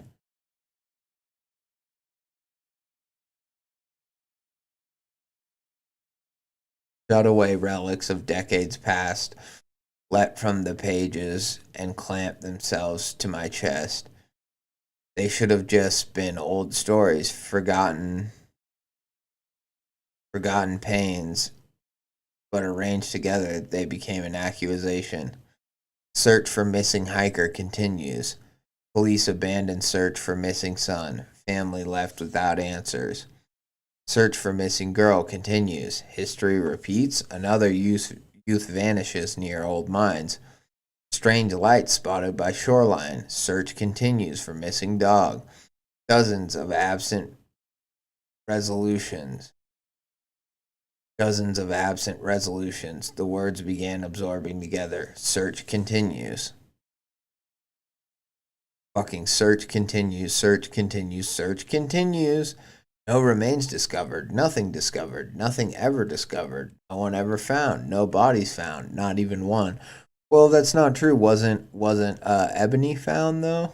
Wasn't Ebony's body found?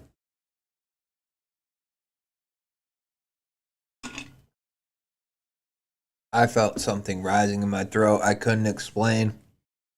The others had joined me around the table, reading the headlines we'd never known existed.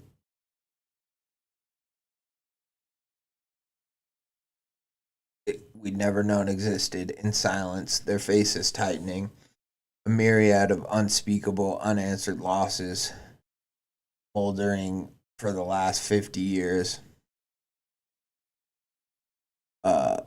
This was no adventure. This was a warning. Did Mom and Dad know? Local sheriff disappears. Foul play suspected. Community divided over nighttime curfew. Who is enforcing the new rules? Authorities silent.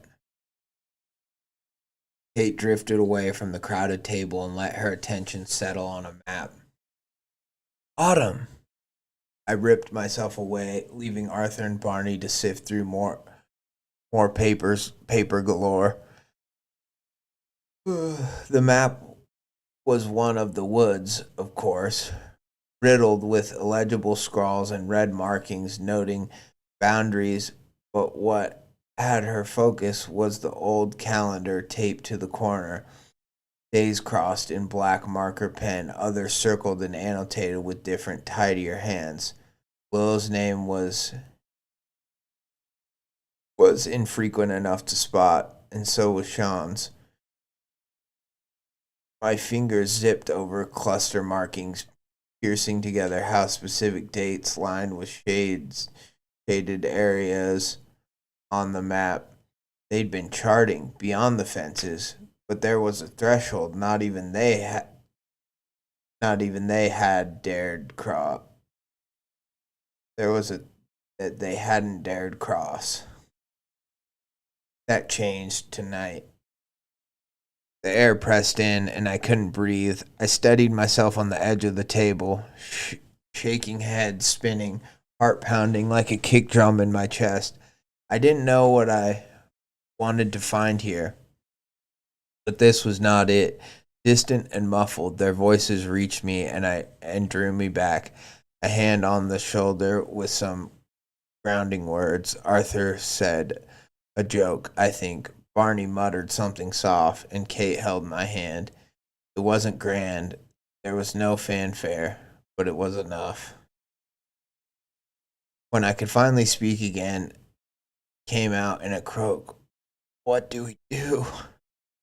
The question hung heavy in the air. Too many options. Go to the police and tell them what? Go to my parents and be put in solitary? Or, Arthur spoke as if reading my minds, we could go to the woods. Not a chance, Barney whined. I've not even been to the fences. None of us have. I'm not going there. And it's bear season. Kate couldn't believe what she'd heard. Bears? She gestured to the room we stood in. That's your biggest worry? Bears? Not the fact that we'll likely vanish into fucking... Guys! I shouted for what felt like the first time in years. Can we not argue, please? I then looked at Arthur. Get a picture of that map. Barney shriveled up into himself. No, we can't. Kate punched him in the shoulder. We can, and we are. Retracting our steps, we slipped back up the crackling staircase one by one, behind the battered front door. Afternoon had already begun its dwindling descent into dusk. I don't remember what we said to each other as we fumbled back out onto the street, making and questioning plans in the span of seconds, but I do remember who stood waiting for us. Sean leaned against the hood of his car, arms crossed, jaw tight. When our eyes met, he opened the passenger door and gave a single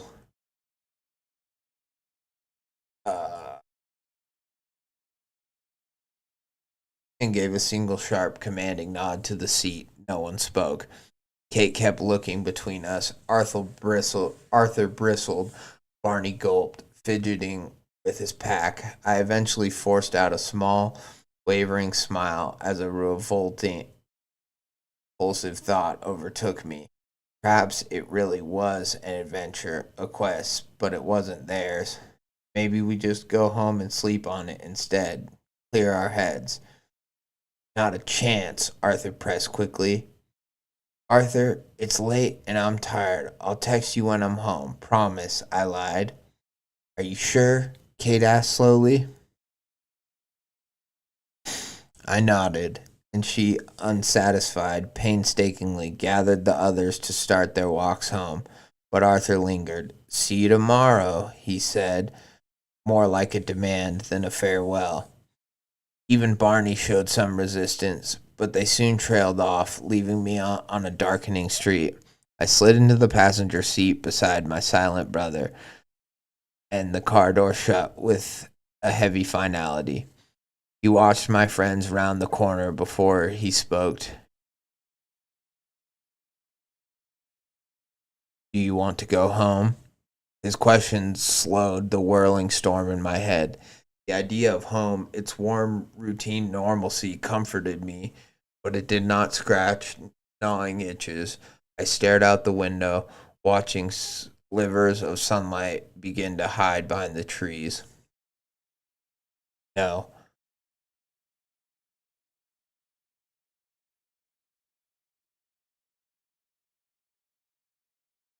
John felt his jacket and produced a little rugged notebook, its edges worn by years of restless fingers. "Last chance, I'm sure." He managed a comforting smile. "Okay." He put the car in drive, and we took off down the street. He navigated us through tucked away, less traveled roads before the scouts began their patrol until we reached the town's edge. The car rolled to a stop in an abandoned parking lot infested with pine needles, the depth of the woods just looming beyond a bygone footpath. At a threshold, the tall, stark black shapes of thick, barbed metal fence stretching for at least an acre and far higher than any man tried to warn us away from the wild mob they quarantined. Not tonight. Not tonight. Two figures waited beneath a flickering, dying light. Willow and Ben, red-haired, rail-thin, and staggering slightly on light feet. Sean killed the engine. A bird called from the trees as he made his way out of the car towards his crew. I followed tightly behind, not sure what to feel, as Willow offered a happy wave while Ben's rickety fingers twisted around a heavy military flashlight. "Who's this?" he nearly slurred out. Willow answered before Sean could open his mouth. "His sister." Impeccable timing, kid." An anxious energy came over Sean. "Hey, so maybe we don't go as far." He pointed down at me, the pathetic, nervous weight almost attached to his hip. Ben laughed. "Don't be getting cold feet, Shawnee boy. Now you gotta tag along." Willow laughed too, and I pretended not to spot the tremble in her lip. Sean rested a firm grip on my shoulder. "We'll turn back if you find it too much, okay?" "Heads up," Ben warned as a stream of red, blue, and purple light danced over the hill and made their way down towards the lot. We were gone by the time they found Sean's car. Crunching over brittle grass, we snaked through the woods until we reached the monolith.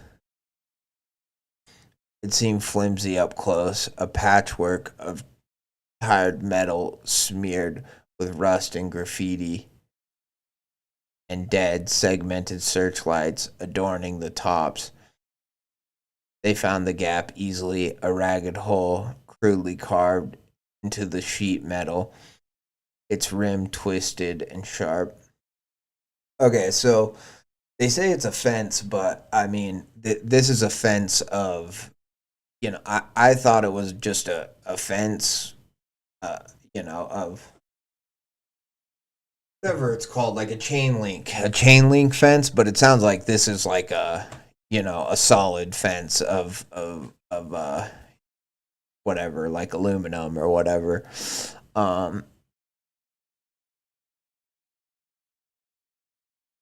If a ragged hole crudely carved into the sheet metal, its rim twisted and sharp.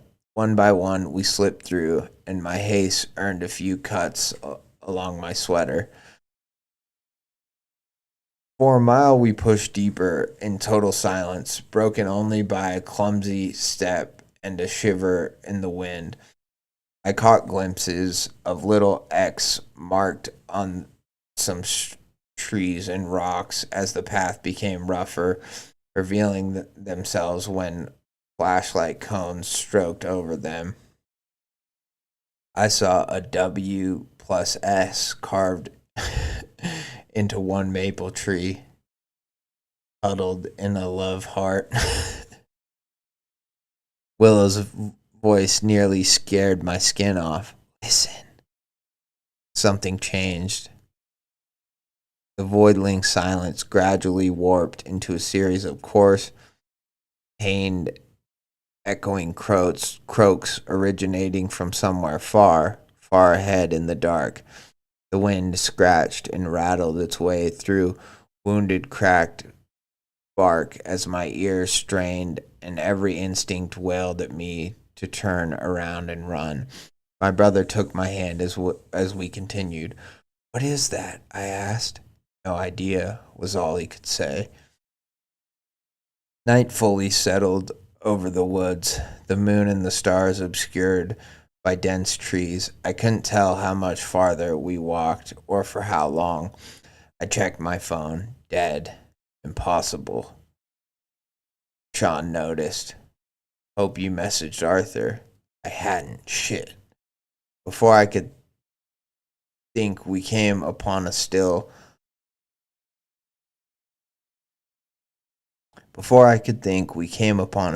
unmoving river stream, flashlights glimmering across the shallow black water surface. The three of them stopped. This must have been the edge of their familiarity. Ben charged forward, producing a Polaroid camera from a satchel. It was evident from the way he walked that his courage came from a bottle. I wondered briefly what kind of war waged in his head, and Willow went to follow him. Sean stopped her. "You leave him to it. He'll tell us anyway, whether we're with him or not." Willow let out a tiny laugh. "You want what I want, right?" Then she looked at me. "Having fun yet?" She broke away from him and followed the bobbing head of red hair into the breach. Sean sighed, hesitant to follow. "I'm not scared," I blurted out. "I know, but..." I watched sense and reason come over him in a single moment. It hit me too. What the fuck were we doing? It lasted only a second. This lucid cut into our adventure, telling us to go home. Then, just as quickly, gleeful shouts and exclamations pulled us effortlessly onwards.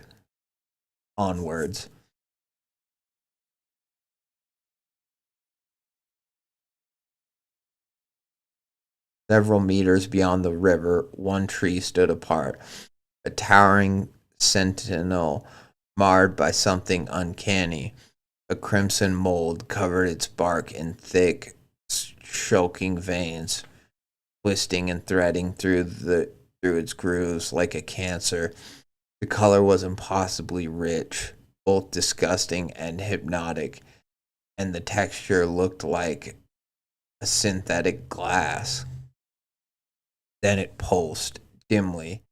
Faint red glow breathed to life within the mold, slow and steady, synchronized to the slow rhythm of a heartbeat. That is fucking cool. That is a cool image, very like metal, very creepy.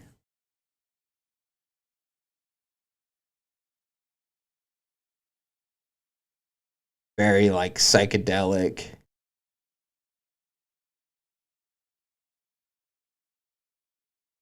And I like it because it's hinted at earlier, but I thought they would get to the forest and like it would just turn red. And so the idea that like there's this one tree and it's red and it's got a heartbeat. I mean, yeah, that is just very fun. That is very very creepy and ominous, but the story has done a good job thus far with like all the disappearances and like the idea like with the curfew and the idea that like this town is everyone in this town kind of knows something, but nobody truly knows enough or whatever. At least nobody that, nobody that's like available to them or nobody that they can like, talk to. It's done a good job to where it's built up slowly. And now that we're actually in the forest and they're past the fence and we've gone to this point, a faint red glow breathed to life within the mold, slow and steady, synchronized to the slow rhythm of a heartbeat. Like now that we get this image of this one tree, this one red tree with this red mold on it that's got this heartbeat to it. Me like mold is already alive, but like meaning it's like it's alive, it's like magic, it's magical, it's ethereal. It's very like it's haunting, it's all the things you want in a horror story. But it's not so creepy or so horrible yet that like it does feel more like horror adventure at this point. Yes, there's mystery. Yes, we know bad stuff has happened, but now with this tree and everything, like I'm feeling like I'm about to go into Narnia. You know what I mean? And yes, maybe it's going to be like a horrific Narnia, so to speak, but I'm feeling like I'm at that point in the wardrobe where we're getting past the coats and the tree branches are starting to hit me. You know what I mean? Like that is how I feel as I see this tree glowing with this like red heartbeat. It's just a cool moment in the story. It's done well. It's not like it's done subtly, but very, very well. Like I think the subtlety in this story is working well. It's not like it's not like trying to be like, but suddenly I saw the crimson glow out of the dark tentacle branches of the forest. It's not like trying too hard to be Lovecraftian, even though it is Lovecraftian. This idea of finding this one red tree in the forest is definitely like, creepy and mysterious in a Lovecraftian-esque way. But I think the fact that the language it's using is still relatively like,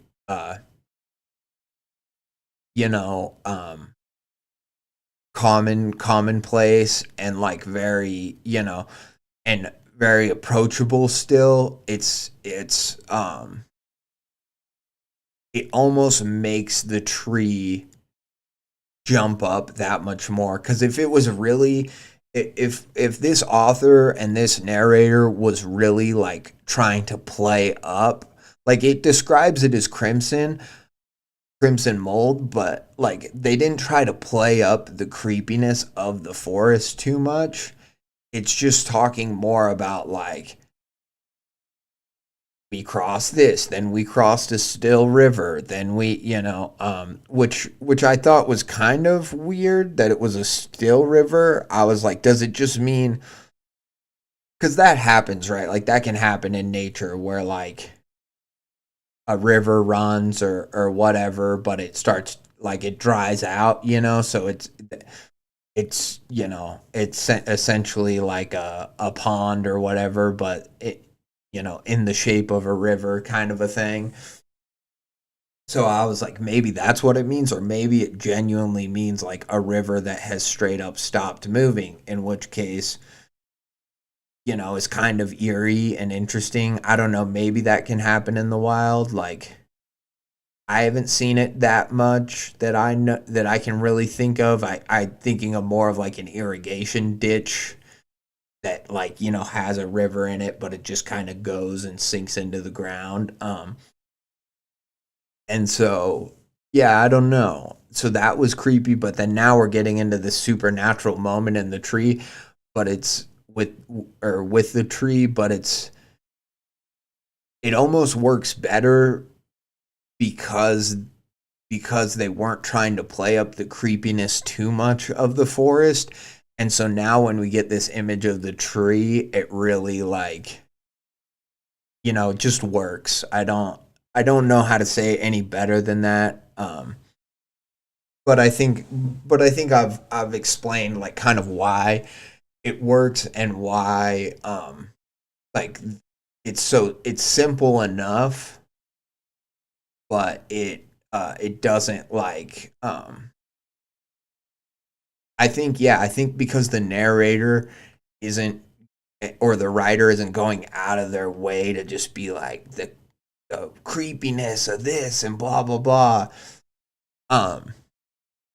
Yeah, it's just it makes it all that much more kind of haunting. Willow was besides herself as Ben snapped a picture of the growth. Then he touched it. The mold trembled and released a cloud of faint powdery spores into the air. "Ah, you done fucked up. You should not have touched it." Which quickly scattered. A single red vein at the root of the tree flared to life, pulsating with more lustrous light. It stretched along the ground. Its visibility was a complete defiance of logic, as if the earth itself was translucent. The vein bent deeper into the woods. Like sheep, we followed. Every single tree was consumed in the same lurid mass, shimmering in unusual patterns of red and garnet. Some far more infected than the others. Even the floor was terraformed by the stuff puffing at our feet. The pulsing lights grew brighter as thick euphoric fogs drifted among the trunks, sweet and dizzying as the haze settled. The lights revealed the truth. Silhouettes, human and animal both, curled, fetal, and motionless, were encased and suspended within the bodies of the trees themselves. We should probably leave, Sean said, dreary and sheepish. Tell someone. I cannot explain why Ben chose to rush one of the trees, tearing desperately at the mold in a panicked bid to save the person imprisoned within. I can't explain how the forest responded. The ground convulsed and split open, revealing worming interconnected tunnels beneath us, and a gangling thing emerged out at horrifying speed. Its towering, sharp humanoid body was woven of the same pulsing red mold, and it moved with an unnatural, sinewy grace as it mercilessly lunged towards Ben. It ripped him apart in seconds, splattering us in his flesh.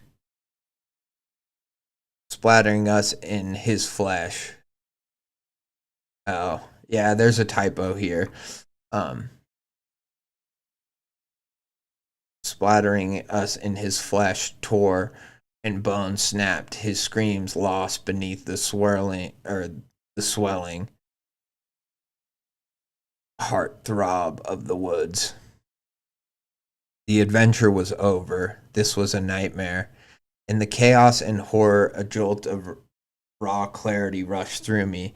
My vision sharpened, and the soft charm of the woods lifted as I held my breath. I became pitifully aware of the creature's sounds as it clicked and hissed, feeling and searching around its vicinity. It had no face, no ears, no eyes, no mouth. It moved in tandem with the mold's pulse. Sean came to the same conclusion as I did as his hand found mine. He reached into the folds of his jacket and threw his notebook as far as his arm would allow. The creature spasmed and dove to where it landed, clawing and tearing into the ground, shredding the bundle of leather and paper. Sean's other hand found Willow's, silent and stiff, and we ran. It was a desperate flight back through the woods, Sean's grip fierce as the monster splintered and retched after us. Each step we took triggered a poof of blood red to burst from the mold, guiding the thing to us. Every stumble, every cut and scrape, every gasp seemed to vibrate the air as it pushed or as it pursued, tracking our every pace, tireless and quick, but just far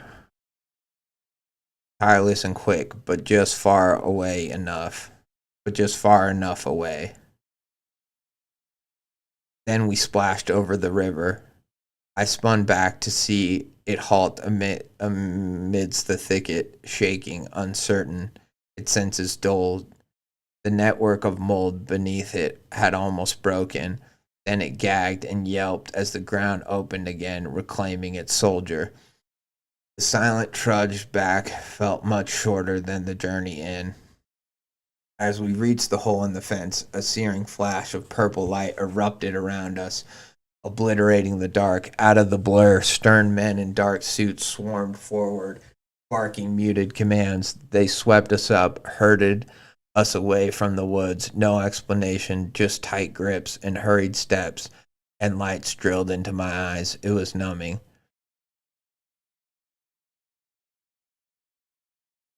Everything passed like a shutter click. The lights, the door, the engine of a police car, the sirens, the walk up my porch. My parents, wild with terror, embraced Sean and me with questions spilling out of their mouth.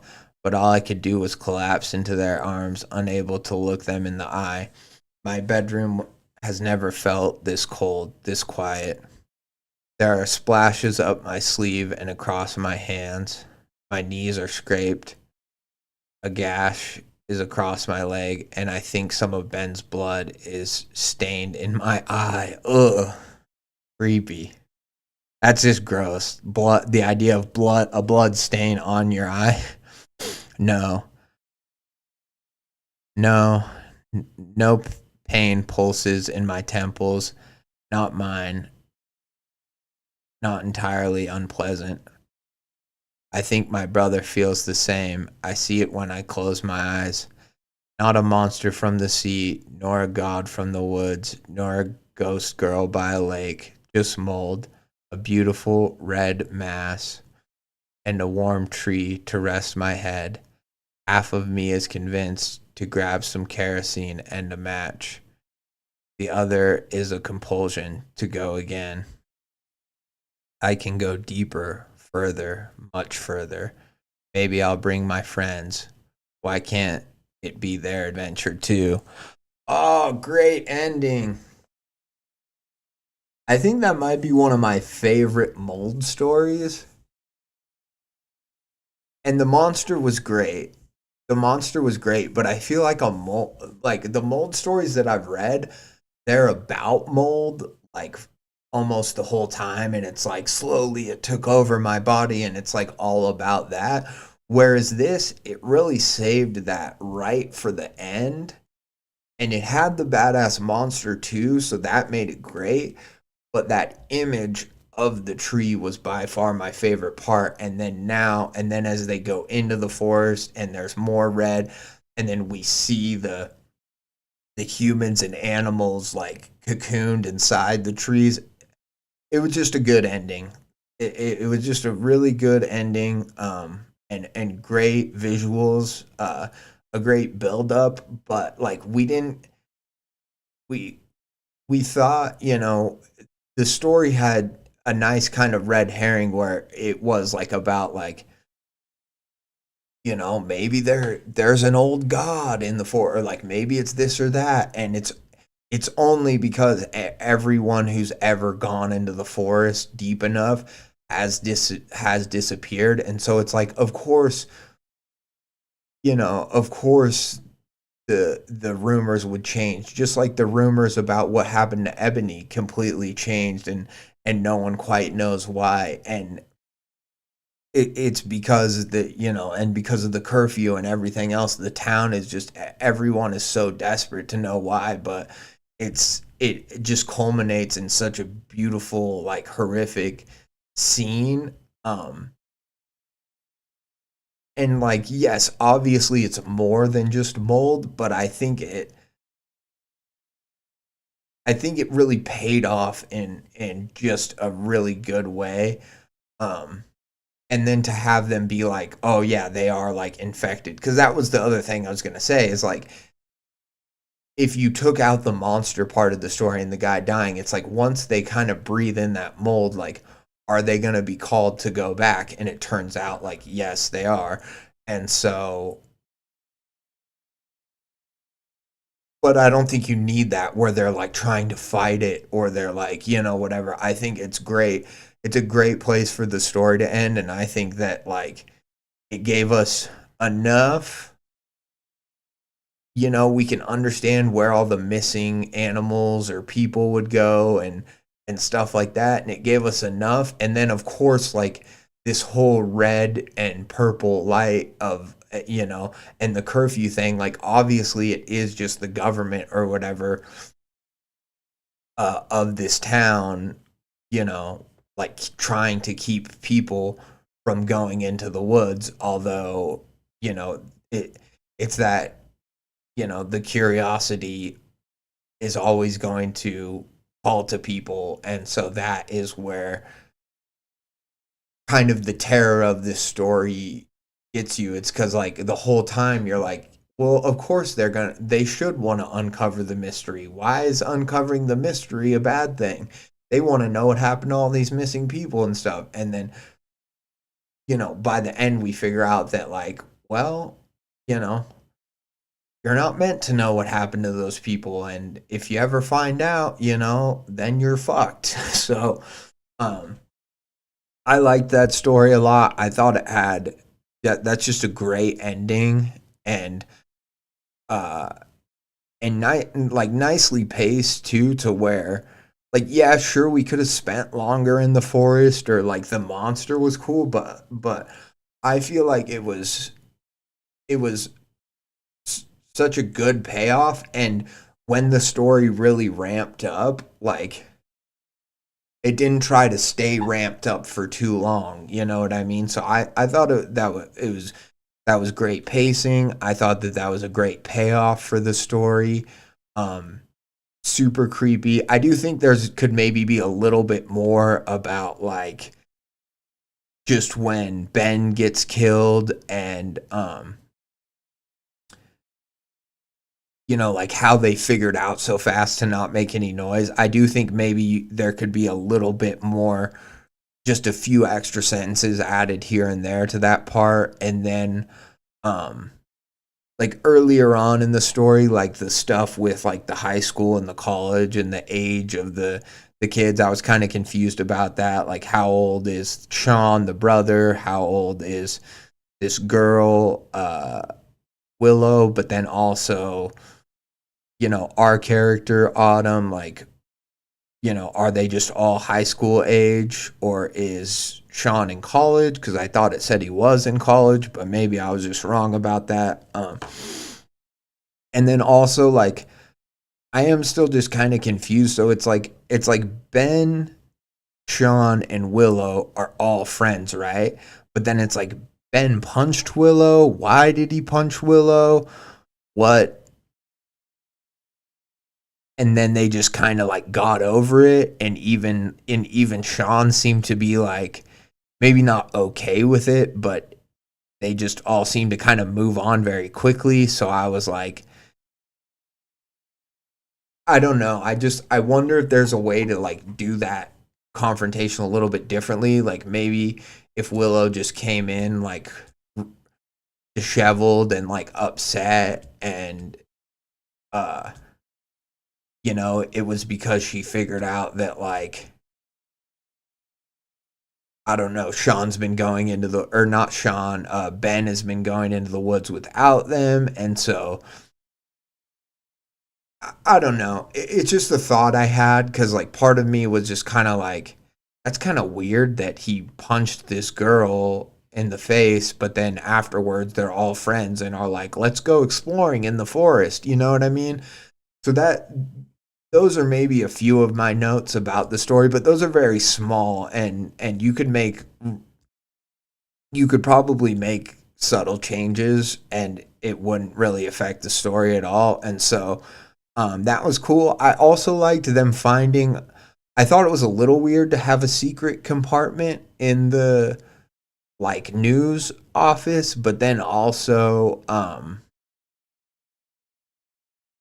but then also I was like, it makes sense. He's doing all that stuff. I thought that the fact that it was like a bookshelf that like swung open, I thought that was a little bit like, like I don't know if you really needed it to be quite that like, you know, mystical whatever fucking Dracula castle-esque with the hidden passageway. I think there could have just been like a kind of hidden room, you know, in this newsroom where the guy's doing his real research, and I think that could have worked just fine too. But honestly, great story, super fun. I love the red tree. You know, the monster was so cool. I like that it could only hear, and you know, it obviously like just can't go too far from where the actual spores are. So that's really fun and makes sense to me. And then I think it's a great creature. And then also I like just how it ends with like, and they are infected, but it wasn't like you know, it wasn't like something to where it was like, you know, I mean, I got infected, or like someone got infected early on and then it started spreading out the town. I don't know. I feel like there are some like spore stories or mold or fungus or whatever it is type stories where it's like,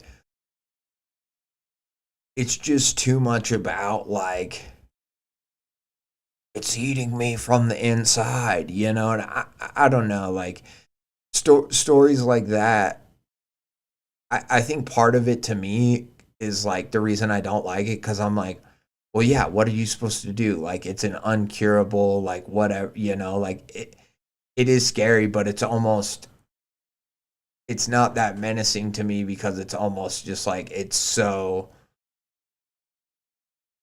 insurmountable that it's just like, yeah, you're fucked. And so to me, it just kind of takes me out of it because I'm not as like invested because I'm just already like, yeah, everyone's gonna die, you know.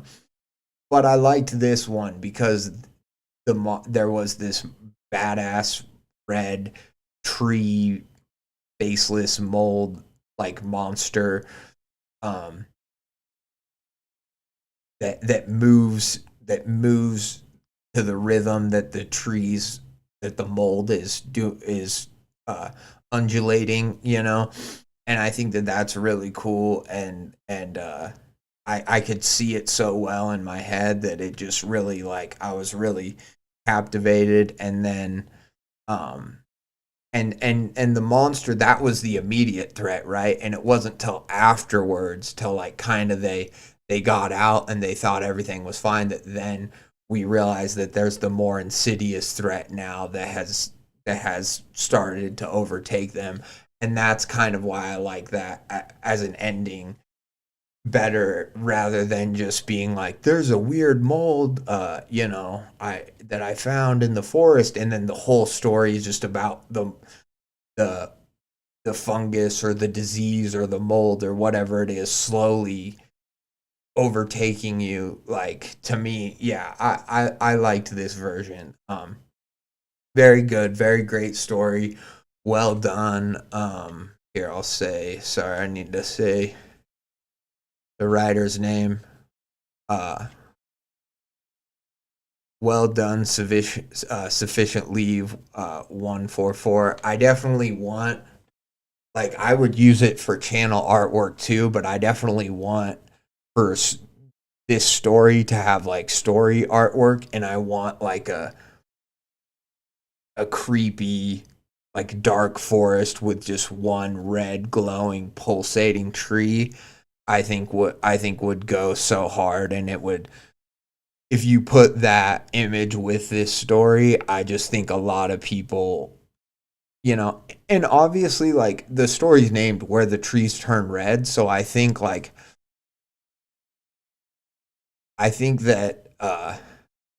you can do that picture with the story too, and it doesn't really give much away because the story does such a good job of at the beginning being like, the town might be a cult, it might be a witch god, or it might be a god who came out of the ocean, or it's actually an eldritch god who, blah blah blah, who helps the people who pray to it. And it kind of just does a good job of giving us like every rumor and all the folklore that the town has,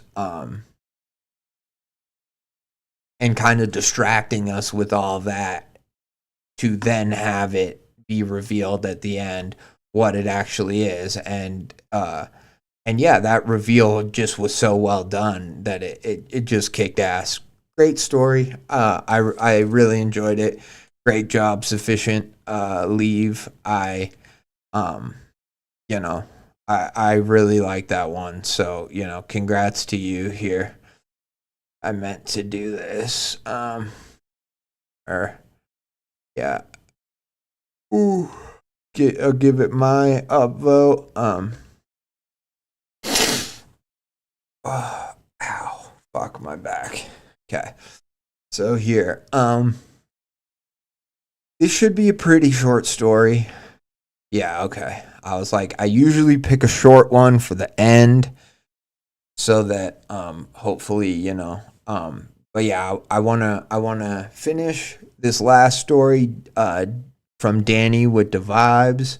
I can't sleep anymore. He stands in the yard watching. We're gonna finish this story, and then that'll be the last story I cover on today's stream because I got to go to bed so that I can go to work tonight. And yeah, so I'm gonna do that, but I will be back to stream probably this weekend. So don't worry. I'll be covering more stories here soon. If you're one of the people who posted or who commented on my post for stories, do not worry. I will be back soon, and I'll probably start with I thought I pulled up another story too, but I guess I must have closed it. So anyways, doesn't matter. I can't sleep anymore. He stands in the yard watching.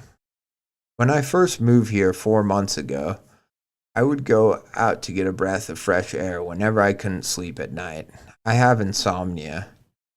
Here in Black Creek, the streets are dead by 10 p.m. It starts to feel like you're the only person alive. Sometimes I'll walk to my backyard and look at the sky and watch the stars.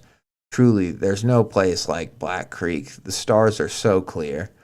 Where I'm from, even in the quietest hours, there are always people outside or cars passing.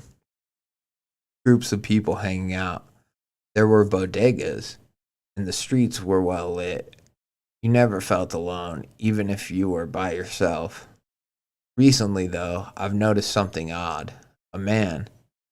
6'7", black hair, light skin, wearing a white button-up, black slacks, and dress shoes. Your average corporate type. I'll see him walking down the street. It's always at the same weird hours, 2, sometimes 3 in the morning. I've only ever seen him at night. When we moved here, my parents made sure to meet all our neighbors because you never know when you might need some neighborly help.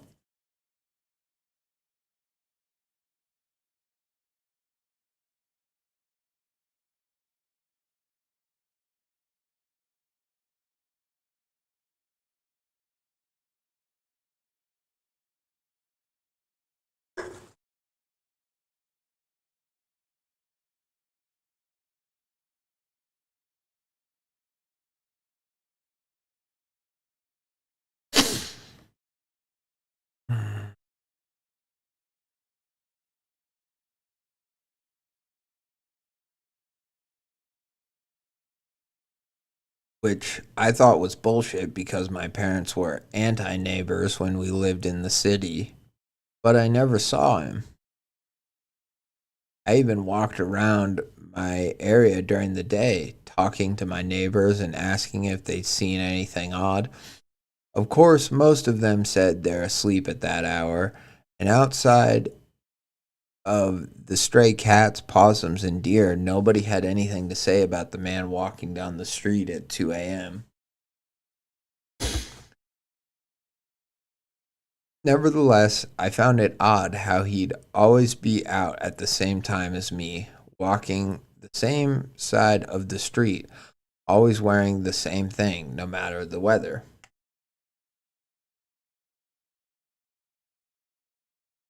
I can't ever make out his face, it feels hidden, I guess. He's always facing forward and just slightly passing my house when I see him. A part of me feels like it's on purpose, like he does want me to see his face. Like he doesn't want me to see his face, but he does want me to know he's here. On the other hand, I'm a woman who purposely goes out late at night because I find it comforting. That said, who's to say I'm not just being paranoid? After all, you never know who's out in these streets, no matter how calm they are. Maybe that sense of anxiety is just because I don't want to interact with anyone. That moment where my vision gets blurry if I look at him too long is just because I sit too close to the computer and it's messing with my eyes. But tonight, after a particularly bad fight with my boyfriend, I can't sleep. I've got too much on my mind. I laid in bed for hours trying my best to fade away into an incoherent dream, but it never came. So I grabbed my jacket and decided to go walk the anxiety out.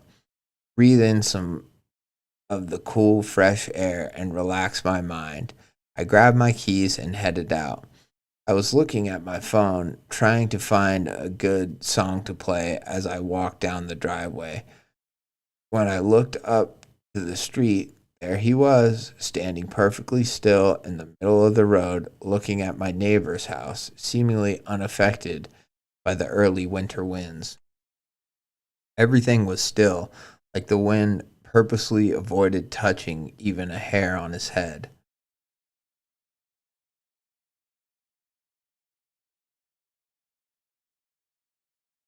He looked the same as every other time I saw him. Yet, this is the first time I've seen him up close. I noticed how his shoes were worn and breaking. His slacks had holes in them.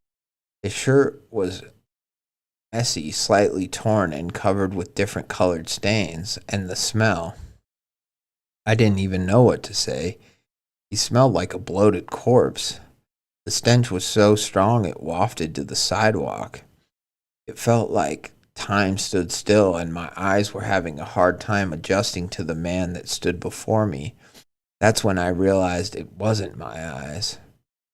It was the street lamps. They were dimming, like the darkness itself was eating away at the glow they emitted.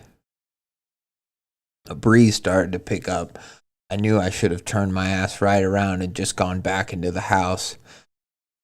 In the pit of my stomach, I felt uneasy, like a deer in headlights. I was nervous to make any sudden moves, afraid he'd turn around and see me. But it was getting darker by the second, and every streetlight on my street kept getting more and more faint. I turned to look at my porch light, and sure enough, it barely lit up my car.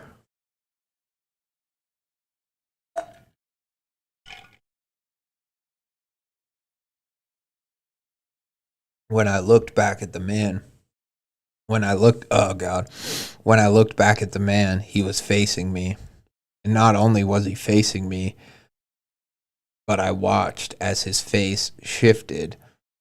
That's the only way I can describe it. Hundreds of features shifting from one to the other, moving so fast you could barely make them out. My eyes went wide as I realized his body was still facing my neighbor's house. I took a step back, trying to slowly back myself into the house. I could barely see the house next to mine. I could only make out a few feet ahead of me. As I took another step back, his body turned to face me. I could hear his neck cracking and popping into place. I took another step back, and he began to walk toward me. The darkness followed him, snuffing out the street lights, leaving only my porch light left as I started running back up my driveway. He was hidden in the darkness, but I could feel hundreds of eyes watching me. I reached the screen door, throwing it open and putting my keys in to unlock the door, but the stink of death surrounded me as two impossibly strong arms grabbed me and tried to drag me from my door. His hand gripped my arm, yanking me so hard I felt like it was going to come out of the socket. All I could think was, I don't know where this thing is going to take me, but I'm not going with it. I stabbed my keys into its arm as hard as I could, and the man screamed. It sounded like different people being told to scream as loudly as they could, the sound rapidly shifting in his vocal cords. The man threw me to the ground, and I hit my head on something hard. I felt something warm dripping down my neck as he started punching me as hard as he could, screaming and shouting maniacally. Drops of hot, sticky saliva landed on my face as I took blow after blow. I couldn't see him. I couldn't see him. All the light was gone except the lights in my house.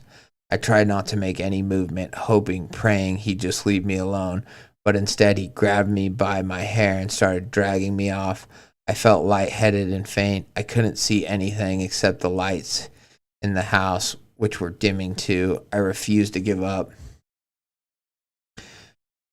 I felt my hand brush against something wet and hard, a rock. I grabbed it and twisted my body, my back scraping on the ground. I felt his grip tightening on my hair. I tried to steady myself, take a deep breath, and concentrate. I couldn't fuck this up. I could still feel the warm blood dripping down my neck with my other hand. I brought my arm back and bashed the rock into his wrist. I heard a crack coming from it, so I quickly brought my arm back again and smashed the rock into his wrist again. This time he let go and I ran. I couldn't see my house, but I knew where it was. I ran so fast I tripped up the stairs and slammed my head into the door. I heard him running fast behind me as I felt for the handle and opened the door, closing it just in time. I pushed up against the door, feeling around for the locks as that thing slammed its body into the door, pounding and kicking it like a wild animal. I don't know when he left or when he stopped. I just remember waking up the next morning on the floor, my jacket ripped and covered in scrapes and blood. My mom's worried face when she asked me what happened. Seeing the blood on my driveway made me feel nauseous. Seeing the blood on the driveway made me feel nauseous. I didn't tell her. I didn't think she would believe me. I didn't think anyone would. I haven't been out at night I haven't left the house in weeks out of fear that I'll see him again. Sometimes I notice the lights dimming in my room, and I know he's passing by. Other times I see his ever-shifting face when I close my eyes. Hear the screams echo in my mind. Last night, though, something felt different. When the lights dimmed and kept getting darker and darker, I ran upstairs and looked out the living room window. There he was standing in the front yard, looking right at me as the lights got darker and darker. That was a fun story. Well written. There isn't much I would change or even recommend. I think it's a very fun, simple, short horror, like almost micro horror. But I do want to say that like the guy or the creature design, I think it works. I think it's creepy to have him be like, oh, he wears slacks and nice shoes, but then like when she actually gets closer, the smell of like death and the holes and the stains, I think that's like a fun, kind of juxtaposition. But one thing I do want to say is that I think this story, for some reason, even though it mentioned like parents and then we moved, it's like we moved, we used to live in the city, but my parents said when we moved here, my parents made sure to meet all the neighbors because you never know. For some reason, I was still thinking about, or as I really got into this story and it was getting into the guy chasing her or whatever, it's like I was thinking that she lived at home alone, because I feel like if you didn't live alone, it would be like I cried out for help, or I asked my parents, because that's the thing, is it says like, oh, I asked the neighbors if anyone had seen him. But like I feel like you would talk about this with your family if you lived with him. So I almost think just like you can have those parts about moving here and neighborly help, but then I just think you should add a part about like, but then I moved out, but then I lived on my own and blah, blah, blah. So I really do think this story works best as like a woman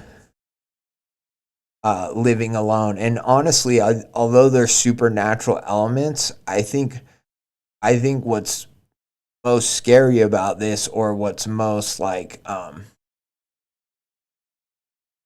I do feel like it's kind of like, I don't know what the right word is.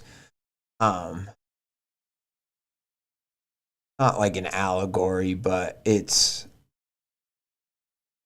I do think this story is just referencing the fear that like a woman living alone can have, and when they see somebody walking outside of their house late at night, just like that type of very real common fear that people and women can have. And so I think that the story would be even more effective if she just did live alone. And then I don't think you would have to change very much about it at all, because, yeah, and just the fact that, like, she's seen this guy, but then she wouldn't talk about that with her family, like, to me, that doesn't make sense. But if she just did live alone, and then she's like, and I see this guy walk by, but he hasn't done anything yet, and so I'm just being paranoid, and it's that whole element of not being able to trust your like fear or your fight or flight response and all that stuff, and then eventually getting to a point where you realize like, oh no, shit, I had a right to be afraid. Like that conflict is so real for like a lot of people, and especially women, that I think the story works best as that. And then it just gets that much creepier when you add the smell and the fact that the lights get darker and all this stuff. And the whole time I was just thinking about how, like, you know, like whether it's in cities or small towns, how like they put lights in parks and lights over buildings where like people, it's like, well, they don't need a light at that place because it's closed, but people are like, no, it needs a light because when so and so gets off work, you know, the parking lot needs to be lit because otherwise, like, people can attack them, you know, stuff like that. And so there were all these elements in the story that just evoked very real world fears and problems like that women and people have to deal with when just thinking about their safety. And so that's why, like, I thought it was that much creepier when he did make the lights dim, and it was that much creepier when he was looking at the neighbor's house. But then it was like his head turned around and he was staring at her. And I thought that was clever too, because I've heard of like men or serial killers using like ruses to get into like a person's house where they come and they're like, oh, is your neighbor, you know, I'm a friend of your neighbor's, and they blah, blah, blah. So even that was kind of creepy, where I was like, oh, they're looking at the neighbor's house. You know, maybe this is going to be a story about something going on at the neighbor's. And then she looks back and no, the person's body is looking at the neighbor's house, but the head is turned around. And so I liked it. I thought it was like a very, just a well-written, good, you know, I don't know. It's really going to bother me that I can't think of that word that I want to use. It's like, I don't know if allegory is the right word, or maybe not allegory, but like just a very realistic, like, representation of like a stalker or like a predator, you know, but then just kicked up a notch, just you know, kicked up a notch. It's that, you know, you could have this story take out all the supernatural elements and it would be almost just as terrifying, but then you add those little extra things and it really just ramps it up. Although those things aren't so unrealistic, because there are instances where like a predator will like purposefully, like, they go to a park where a woman, they know women like to jog even at night in this park, and they go and like unscrew a light bulb, or they fuck up some area to make it dark, and they specifically do that so that they can ambush somebody just randomly. And like that, think about how fucking terrifying that is, and just how it's like, so all of a sudden if I'm out at night and I see a street light is like, you know, out on a street where they're usually lit, I'm like, as a woman, or just even as a person, you know, because a man could get assaulted or robbed too, or whatever. And so it's like, you know, you see something as innocuous as a street light being out and you think, oh, that's no big deal. But then at the same time, in this context, you're like, oh, fuck, you know, I guess maybe shit like that is a pretty big deal, you know. And you know, yeah, you got to be careful. So that is what I think is like the accessibility of the fear in this story, and like the fact that it's just a very real fear that everyone has kind of experienced in one way or another. It makes it good. It makes it just that much more menacing, you know. But yeah, it was a fun read. I liked it. Again, I think there's a little tweak you can make about like just make her be a woman that lives alone. She could be young, she could be like newly moved out or whatever, you know. So you could still have these parts about her parents and all that stuff, but I think just make her a woman who lives alone, and then, you know, make these parts about